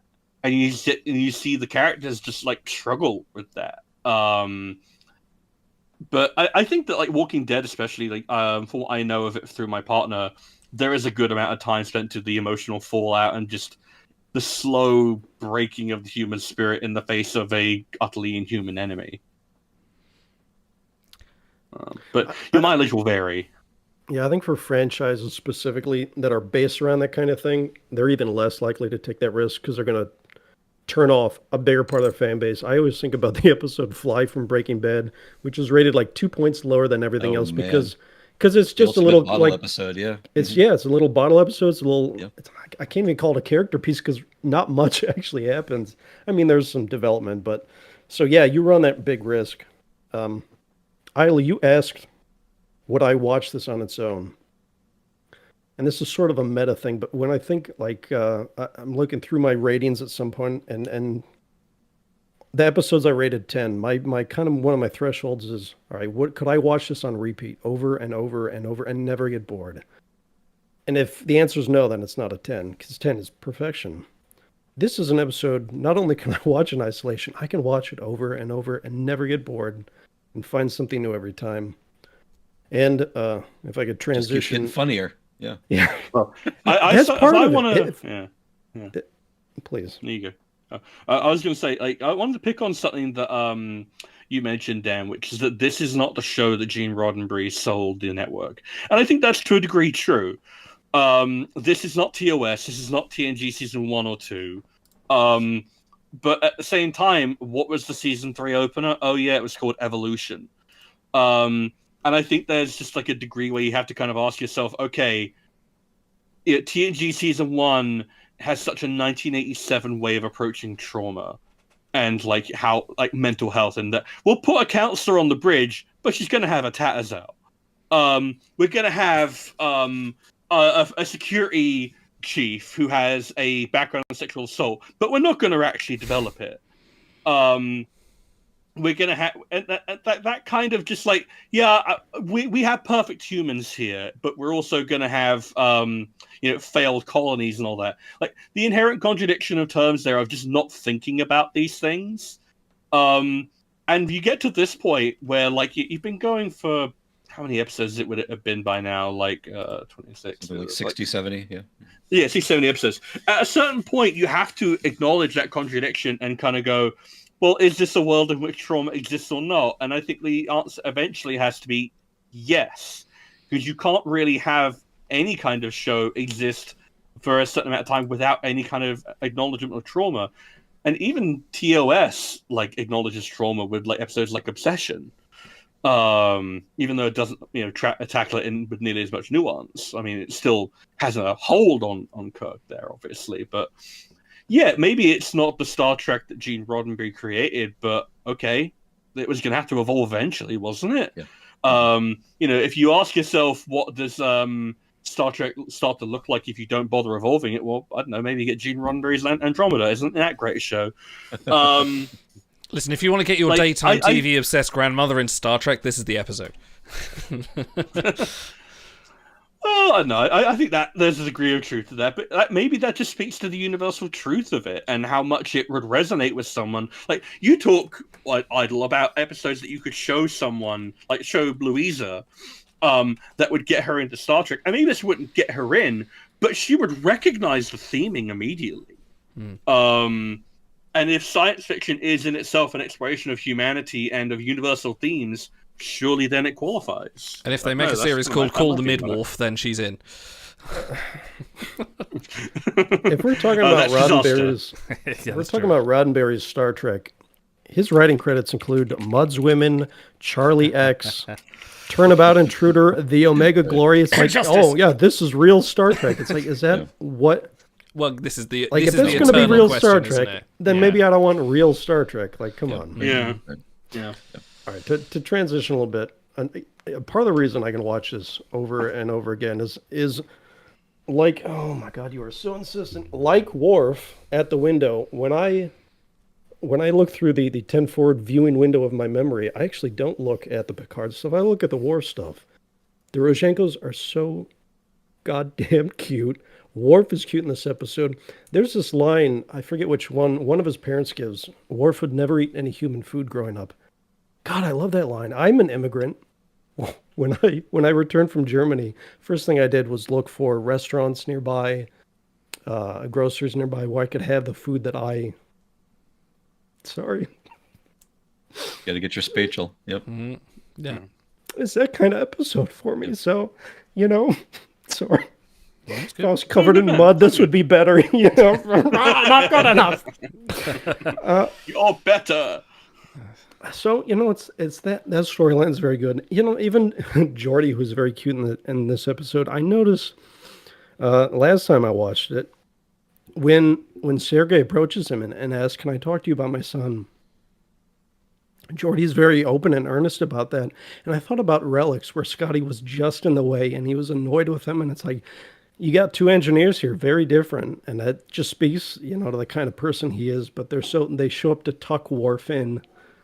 Like, come on, could he get any cuter? So I really think that, you said they could use their own episode, maybe, but it is a lot of lightheartedness coming from the Rozhenkos that balances out the huge amount of trauma that Picard's working through. So I think at least that story really works well in this episode. Well, that's why it succeeds. All of these stories are stories about chosen family, right? So that's these families have been pulled apart by forces beyond their control in every instance. Well, I guess you can't even really say that because Worf chose to enroll in Starfleet and Picard chooses to be with his Enterprise crew, but it's something stronger than his own self-determination that's pulling him to those things. He can't stay on Earth. He has to go back to Starfleet. It's just part of his core. And sure, he could make the choice, but it would be wrong, and he would know that. So, about the other thing too is that it makes a very, very fine point about Picard and his kind of sense of loss of never having a child, and then you have the C plot with Wesley there on the ship, and this comes up again later in Final Mission where they finally get to explore this a little bit further. But there's a lot of ways, even back in season 1, where they're writing Wesley as almost a son figure for Picard, and it's no secret. And so again, another reason why I'm glad they kept those three tiny little scenes in this episode, just to kind of keep that alive and keep it afloat so they could pay it off later. It may not be a serialized show, but they definitely understand these threads of plot, and they pick them up later on. And taking everything and pushing into this one episode so that we can kind of reset at the beginning of a season and realize why we're all here, because we love Worf, and he, just seeing his love for his family just colors his character so much clearer than what we got in Code of Honor. Les Landau really got a chance to redeem himself here. So you're never gonna let that go, are you? Never. Okay, I think it's time we moved on to a trigger that doesn't work. What the fuck? Oh my god, this machine. Come on, go. I would make so much money if there was a betting market for this. Oh, there it is. Bread, thank you. What was your bread of the episode? The moment that stood out to you the most, the same way that Cisco saying bread did to us. Also, it's your pick. You go first. Jeez. A platter of toastly tough delights. I think I'm going to go with one of the lines that I quote often from this episode. I'm better. It's so like it's meek, but he's trying his best because Deanna knows he's not 100%. He's trying to play off it. It's a really funny delivery. So I'm better. Dan. I love the genuine love and affection that Marina Sirtis shows Patrick Stewart when she gives him the kiss on the cheek. After they've had their conversation, she doesn't need to act. It's just this mutual adoration they have when she leans in, and I can't get that out of my mind. It's so sweet. It's your bread stars. Bread us. Butter us bread. I was already planning on grabbing this for my bread, but I kind of love that me, Otto, and Dan have all picked breads from the exact same scene. I really love the way that Patrick Stewart delivers the line, "I hate when you do that." Just like, it's so withering. But it's not done in that way where it's like you can tell he's genuinely annoyed. It's that thing of Jean-Luc Picard hates to be known.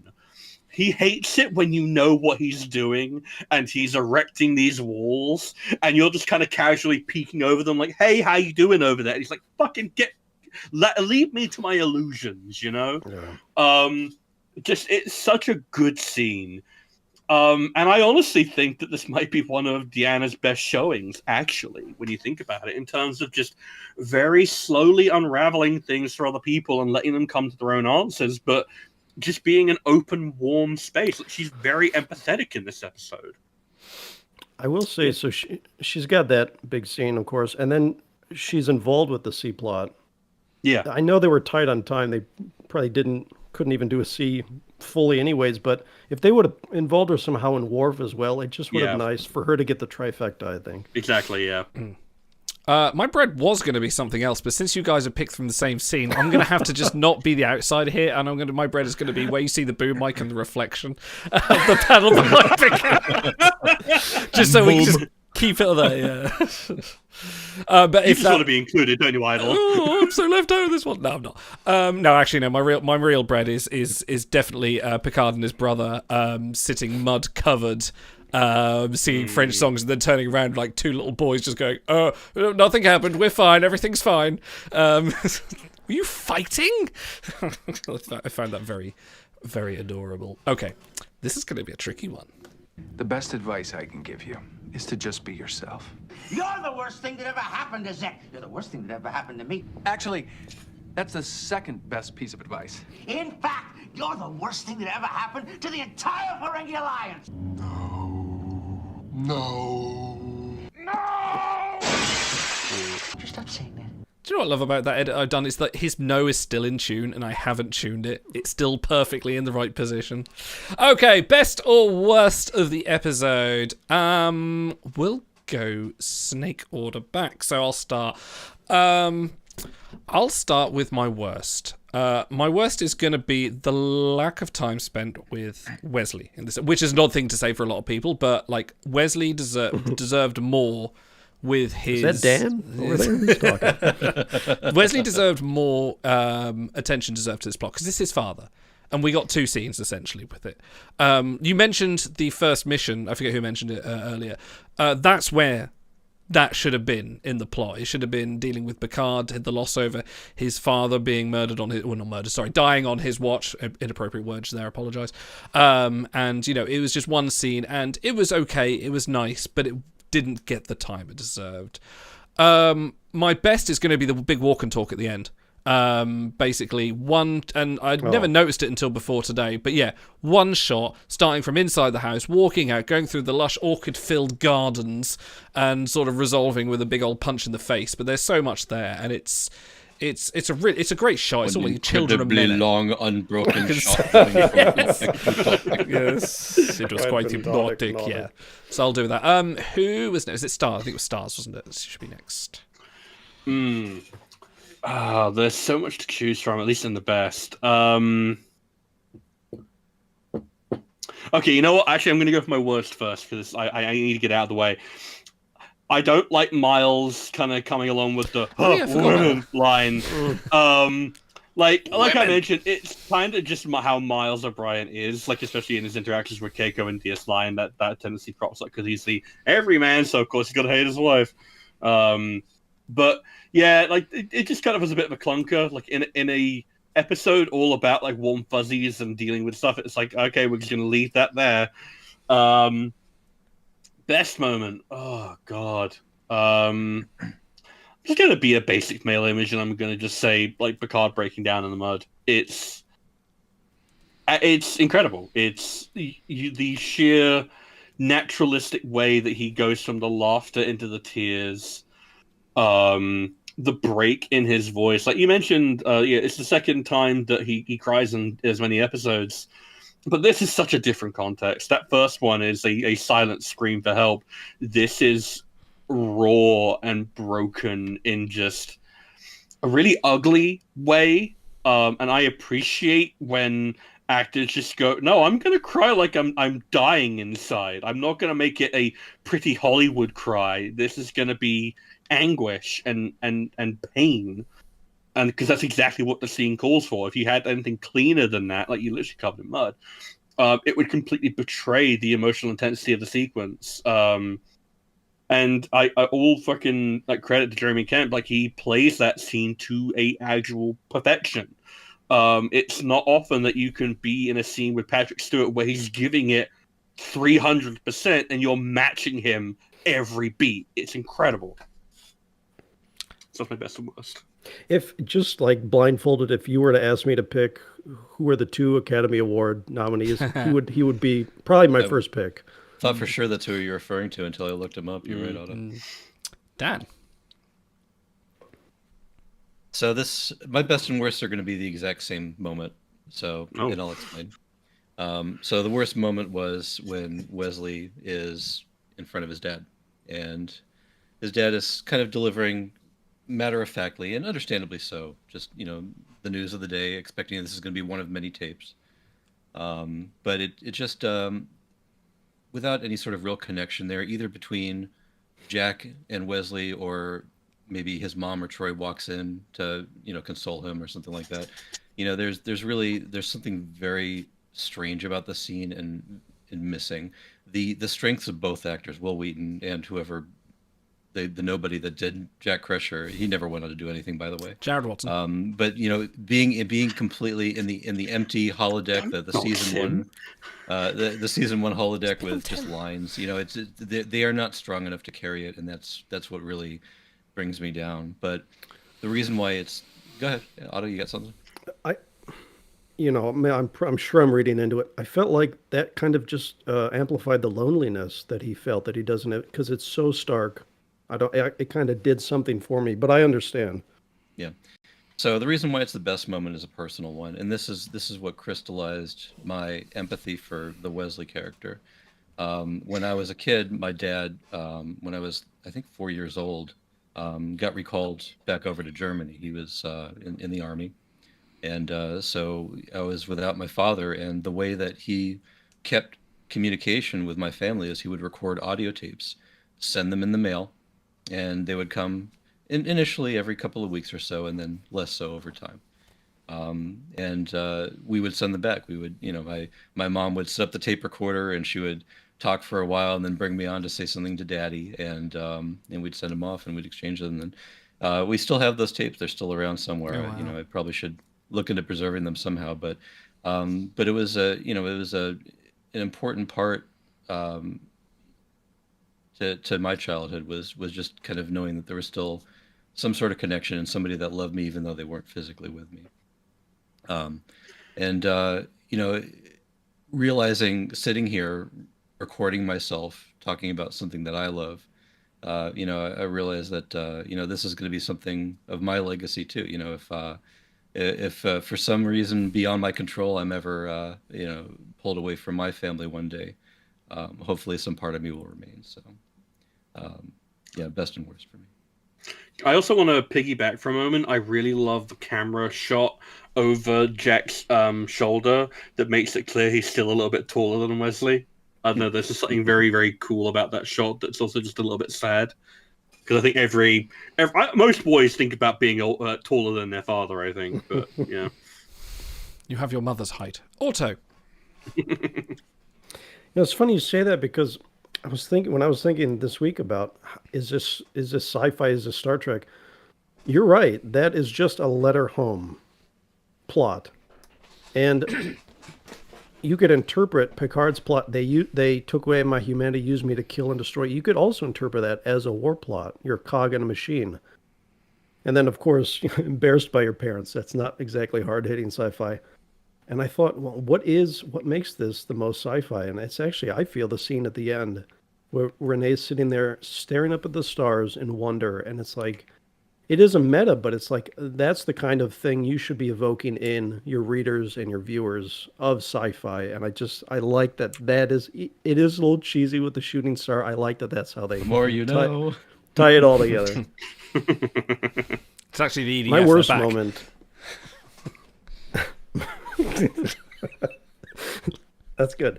My worst moment, and I'm going to anger some people, so just listen. I didn't really have a worst moment. This was just, I had to pick something, all right? Because I already used my freebie on Timeless. What a fucking chump. It didn't even do 60 reviews at that point, and I blew my get out of jail free card. So I got to pick a worst. We'll renew them again. It is Troy at the beginning. She's irritating him and hassling him, and I get why she's doing that, but he's a smart man. He knows he has trauma to work through. Just let him go on vacation. How often does Picard actually go on vacation? Just leave him alone. And I know she's doing her job and everything. I had to pick a worst. It's funny. I'm gonna take bonus ones here. I'm gonna go for it because Otto, you keyed in on what was originally going to be my best and worst before I thought about it a little bit more. Troy is indelicate. I got this written down on my paper right here. She's indelicate. She's going to a very basic psychological technique here, just asking questions of the patient on purpose. And it's funny how later on in the episode, some of the best moments are how how telepathically seemingly linked Robert is to Jean-Luc, and the fact that, you know, just even the very first scene between the two of them, you know, cradling his vines and they're sick and dying, and later on talking about the gallant captain with his arms upraised, which is something he's literally done 10 minutes prior in the episode, you know, just trying to show off how, you know, how strong and how brave he can be. And so the fact that we get Troy intentionally being ham-fisted with her psychology, and then later on the real psychological probing being done by his own brother is pretty interesting and amazing to me. So anyways, I took too much time. I got a bonus. Yay. Got in there. Computer scrub that from the record. Okay, it's time. I can show you my rating code. Schiller rating 3.5. Associational rating norm -3. That's much too low a rating. I'm just not accustomed to seeing an unsatisfactory rating on a member of my crew. How many unsatisfactory ratings out of 10? Otto, what is your Schiller rating for this episode? Gentlemen, how many HR complaints filed by Nurse Stanton out of 10 would you give this episode? That's a good one. and I would like to start, if that's allowed. Do it. Go for it. It's your draft pick. Yeah. Mr. Idle has dramatically demonstrated to this court that family is not hard-hitting sci-fi. Do we deny that? No, because it is not relevant. Family 2 is Star Trek, just Star Trek of a different type. Mr. Idle has also reminded us that family comes after a legendary two-parter. Do we deny that? No. Again, it is not relevant. All episodes are created from the building blocks of previous canon. Are they real Star Trek? I call to the stand Commander Gene Roddenberry as a hostile witness. Commander, is it your intention that family is not real Star Trek and therefore not entitled to the top ratings reserved for all episodes within this review? Family is not real Star Trek, no. Commander, would you enlighten us? What is required for real Star Trek? Morality play? Outer space? A sense of wonder? Prove to the court that Mudd's Women is real Star Trek. This is absurd. We all know Mudd's Women is real Star Trek. So Mudd's Women is real Star Trek, but family is not. That's right. Tell me, Commander, what is family? I don't understand. What is it? Bad sci-fi. Is it? Are you sure? Yes. You see, it's already met 2 of your 3 criteria for Star Trek, so what if it meets a third, a sense of wonder, and even the smallest degree? What is it then? I don't know. Do you? Do you? Your Honors, Trek is a crucible, and we burn away irrelevancies until we're left with a pure product of the rating for all time. And the rating you reach here today will determine how we regard this creation of Ronald D. Moore's genius. It will reveal the kind of fan we are and what we're destined to watch. Your Honors, Trek was founded to seek out great Trek. Well, here it sits, waiting. You wanted a chance to make a rating? Well, here it is. Make it a good one. Wow. I'm giving this 10 out of 10. HR complaints filed by Nurse Stanton. I think we know which episode we have to do next now. Anyway. How the fuck do you follow that? You should have gone last. Jesus Christ. I'll take the bullet and I'll go next. Okay, so I raised the points that were described in the previous court hearing. It does pain me that I won't be giving this a 10, but obviously I'm not going to be stupid and give it my pre-rating of like a 6. Again, like I said before, I think there are parts of this episode that could have been used or could have been expanded upon, like Wesley. I even feel like the Picard plot could have got a lot longer. If anything, like the ending was almost rushed to a point where it's like, and now we're friends with Robert again, after all this lifelong childhood trauma, even though he does says, we'll never be friends. I never liked you, Jean-Luc, and he's like, bullshit, you're lying. But I'm not even going to get onto the is it a Star Trek dialogue because it doesn't fucking matter. I put that argument forth just to kind of hit all the naysayers for people that say like modern Star Trek isn't Star Trek because it can be whatever it needs to be, and this episode is the prime example of that. And it is a rare example of non-serialized television doing a trauma episode. So this is going to be getting a 9.5 HR complaints filed by Nurse Stanton. Sorry, I did lead you in. I wanted to explore the dialogue, so I played the heel, I played the bad guy to just sort of lure into that sort of conversation. It is an exceptional episode. Patrick Stewart is exceptional. Every member of the cast is great. You know, Worf has some cute moments that are a little bit. I can imagine the Lursa and Beta are looking on the view screen with just grimaces on their face by seeing like, oh, I drink prune juice. Oh, hi mum, hi dad. You know, sitting in his stupid chair. mommy chair. came and tucked him in. Yeah. Like, come on. And can we just talk about how he sits in the Yeah, stupid well, chair? maybe if the Durax mother had been less of a bitch, they wouldn't have turned out and died the way they did. How about that? But no, it's a standout episode. ridiculous.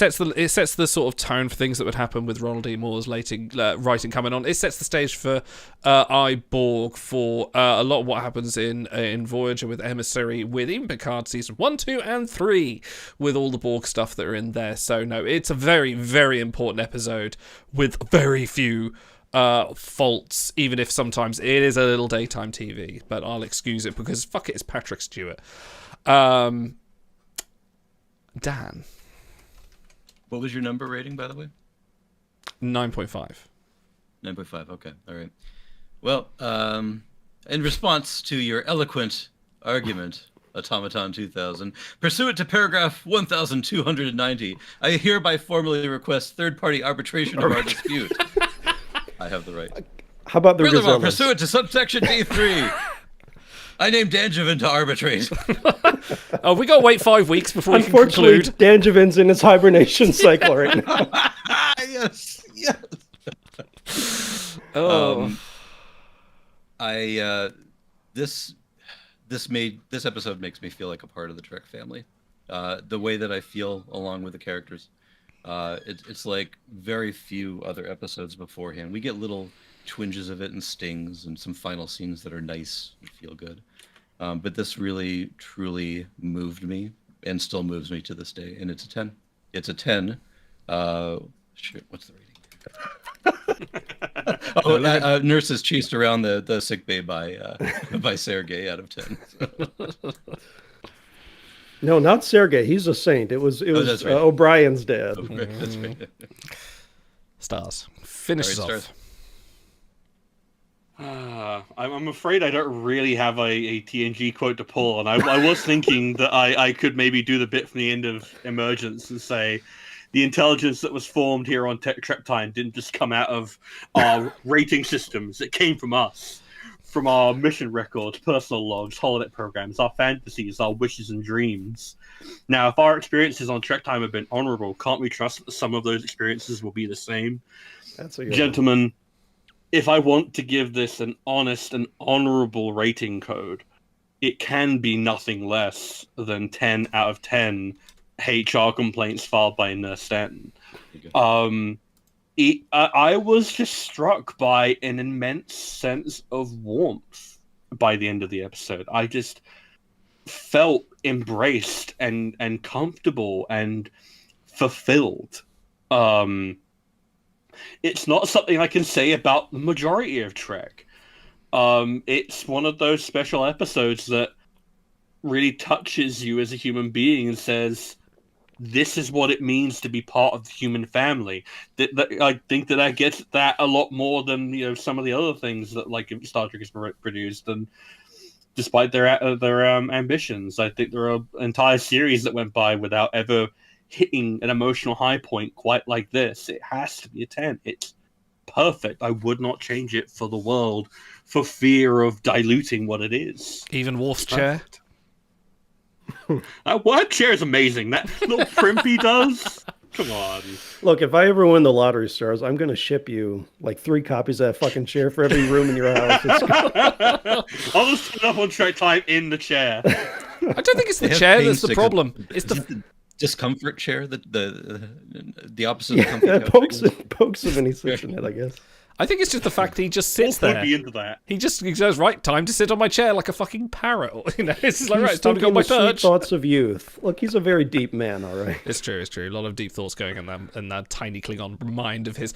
Okay, at the end of that, and I do have to apologise, but this is a 9.9 average, with me letting the side down to apologise, but it is the top 4, is in the top 4, essentially. It is tied with Chain of Command Part 2, which was also a 9.9, as one of the Star Treks of all time. So this is scientific. No one can argue that it is, in fact, a Star Trek, after all. Thank you for drafting this one, Auto. It's been absolutely fascinating to go through this. We will see you all very soon. I believe we're going to have something coming up this Sunday. We're not sure yet, but we may have an appearance from one Jeopardy champion and a Trek Time host, Big Muck Large Huge, a.k.a. Jack Crusher, coming on the screen. And no, not the Ed Spieler one. We'll see you guys very soon. From all of us here at Trek Time, live long, prosper. And get better. And get better. So, this is what we've decided.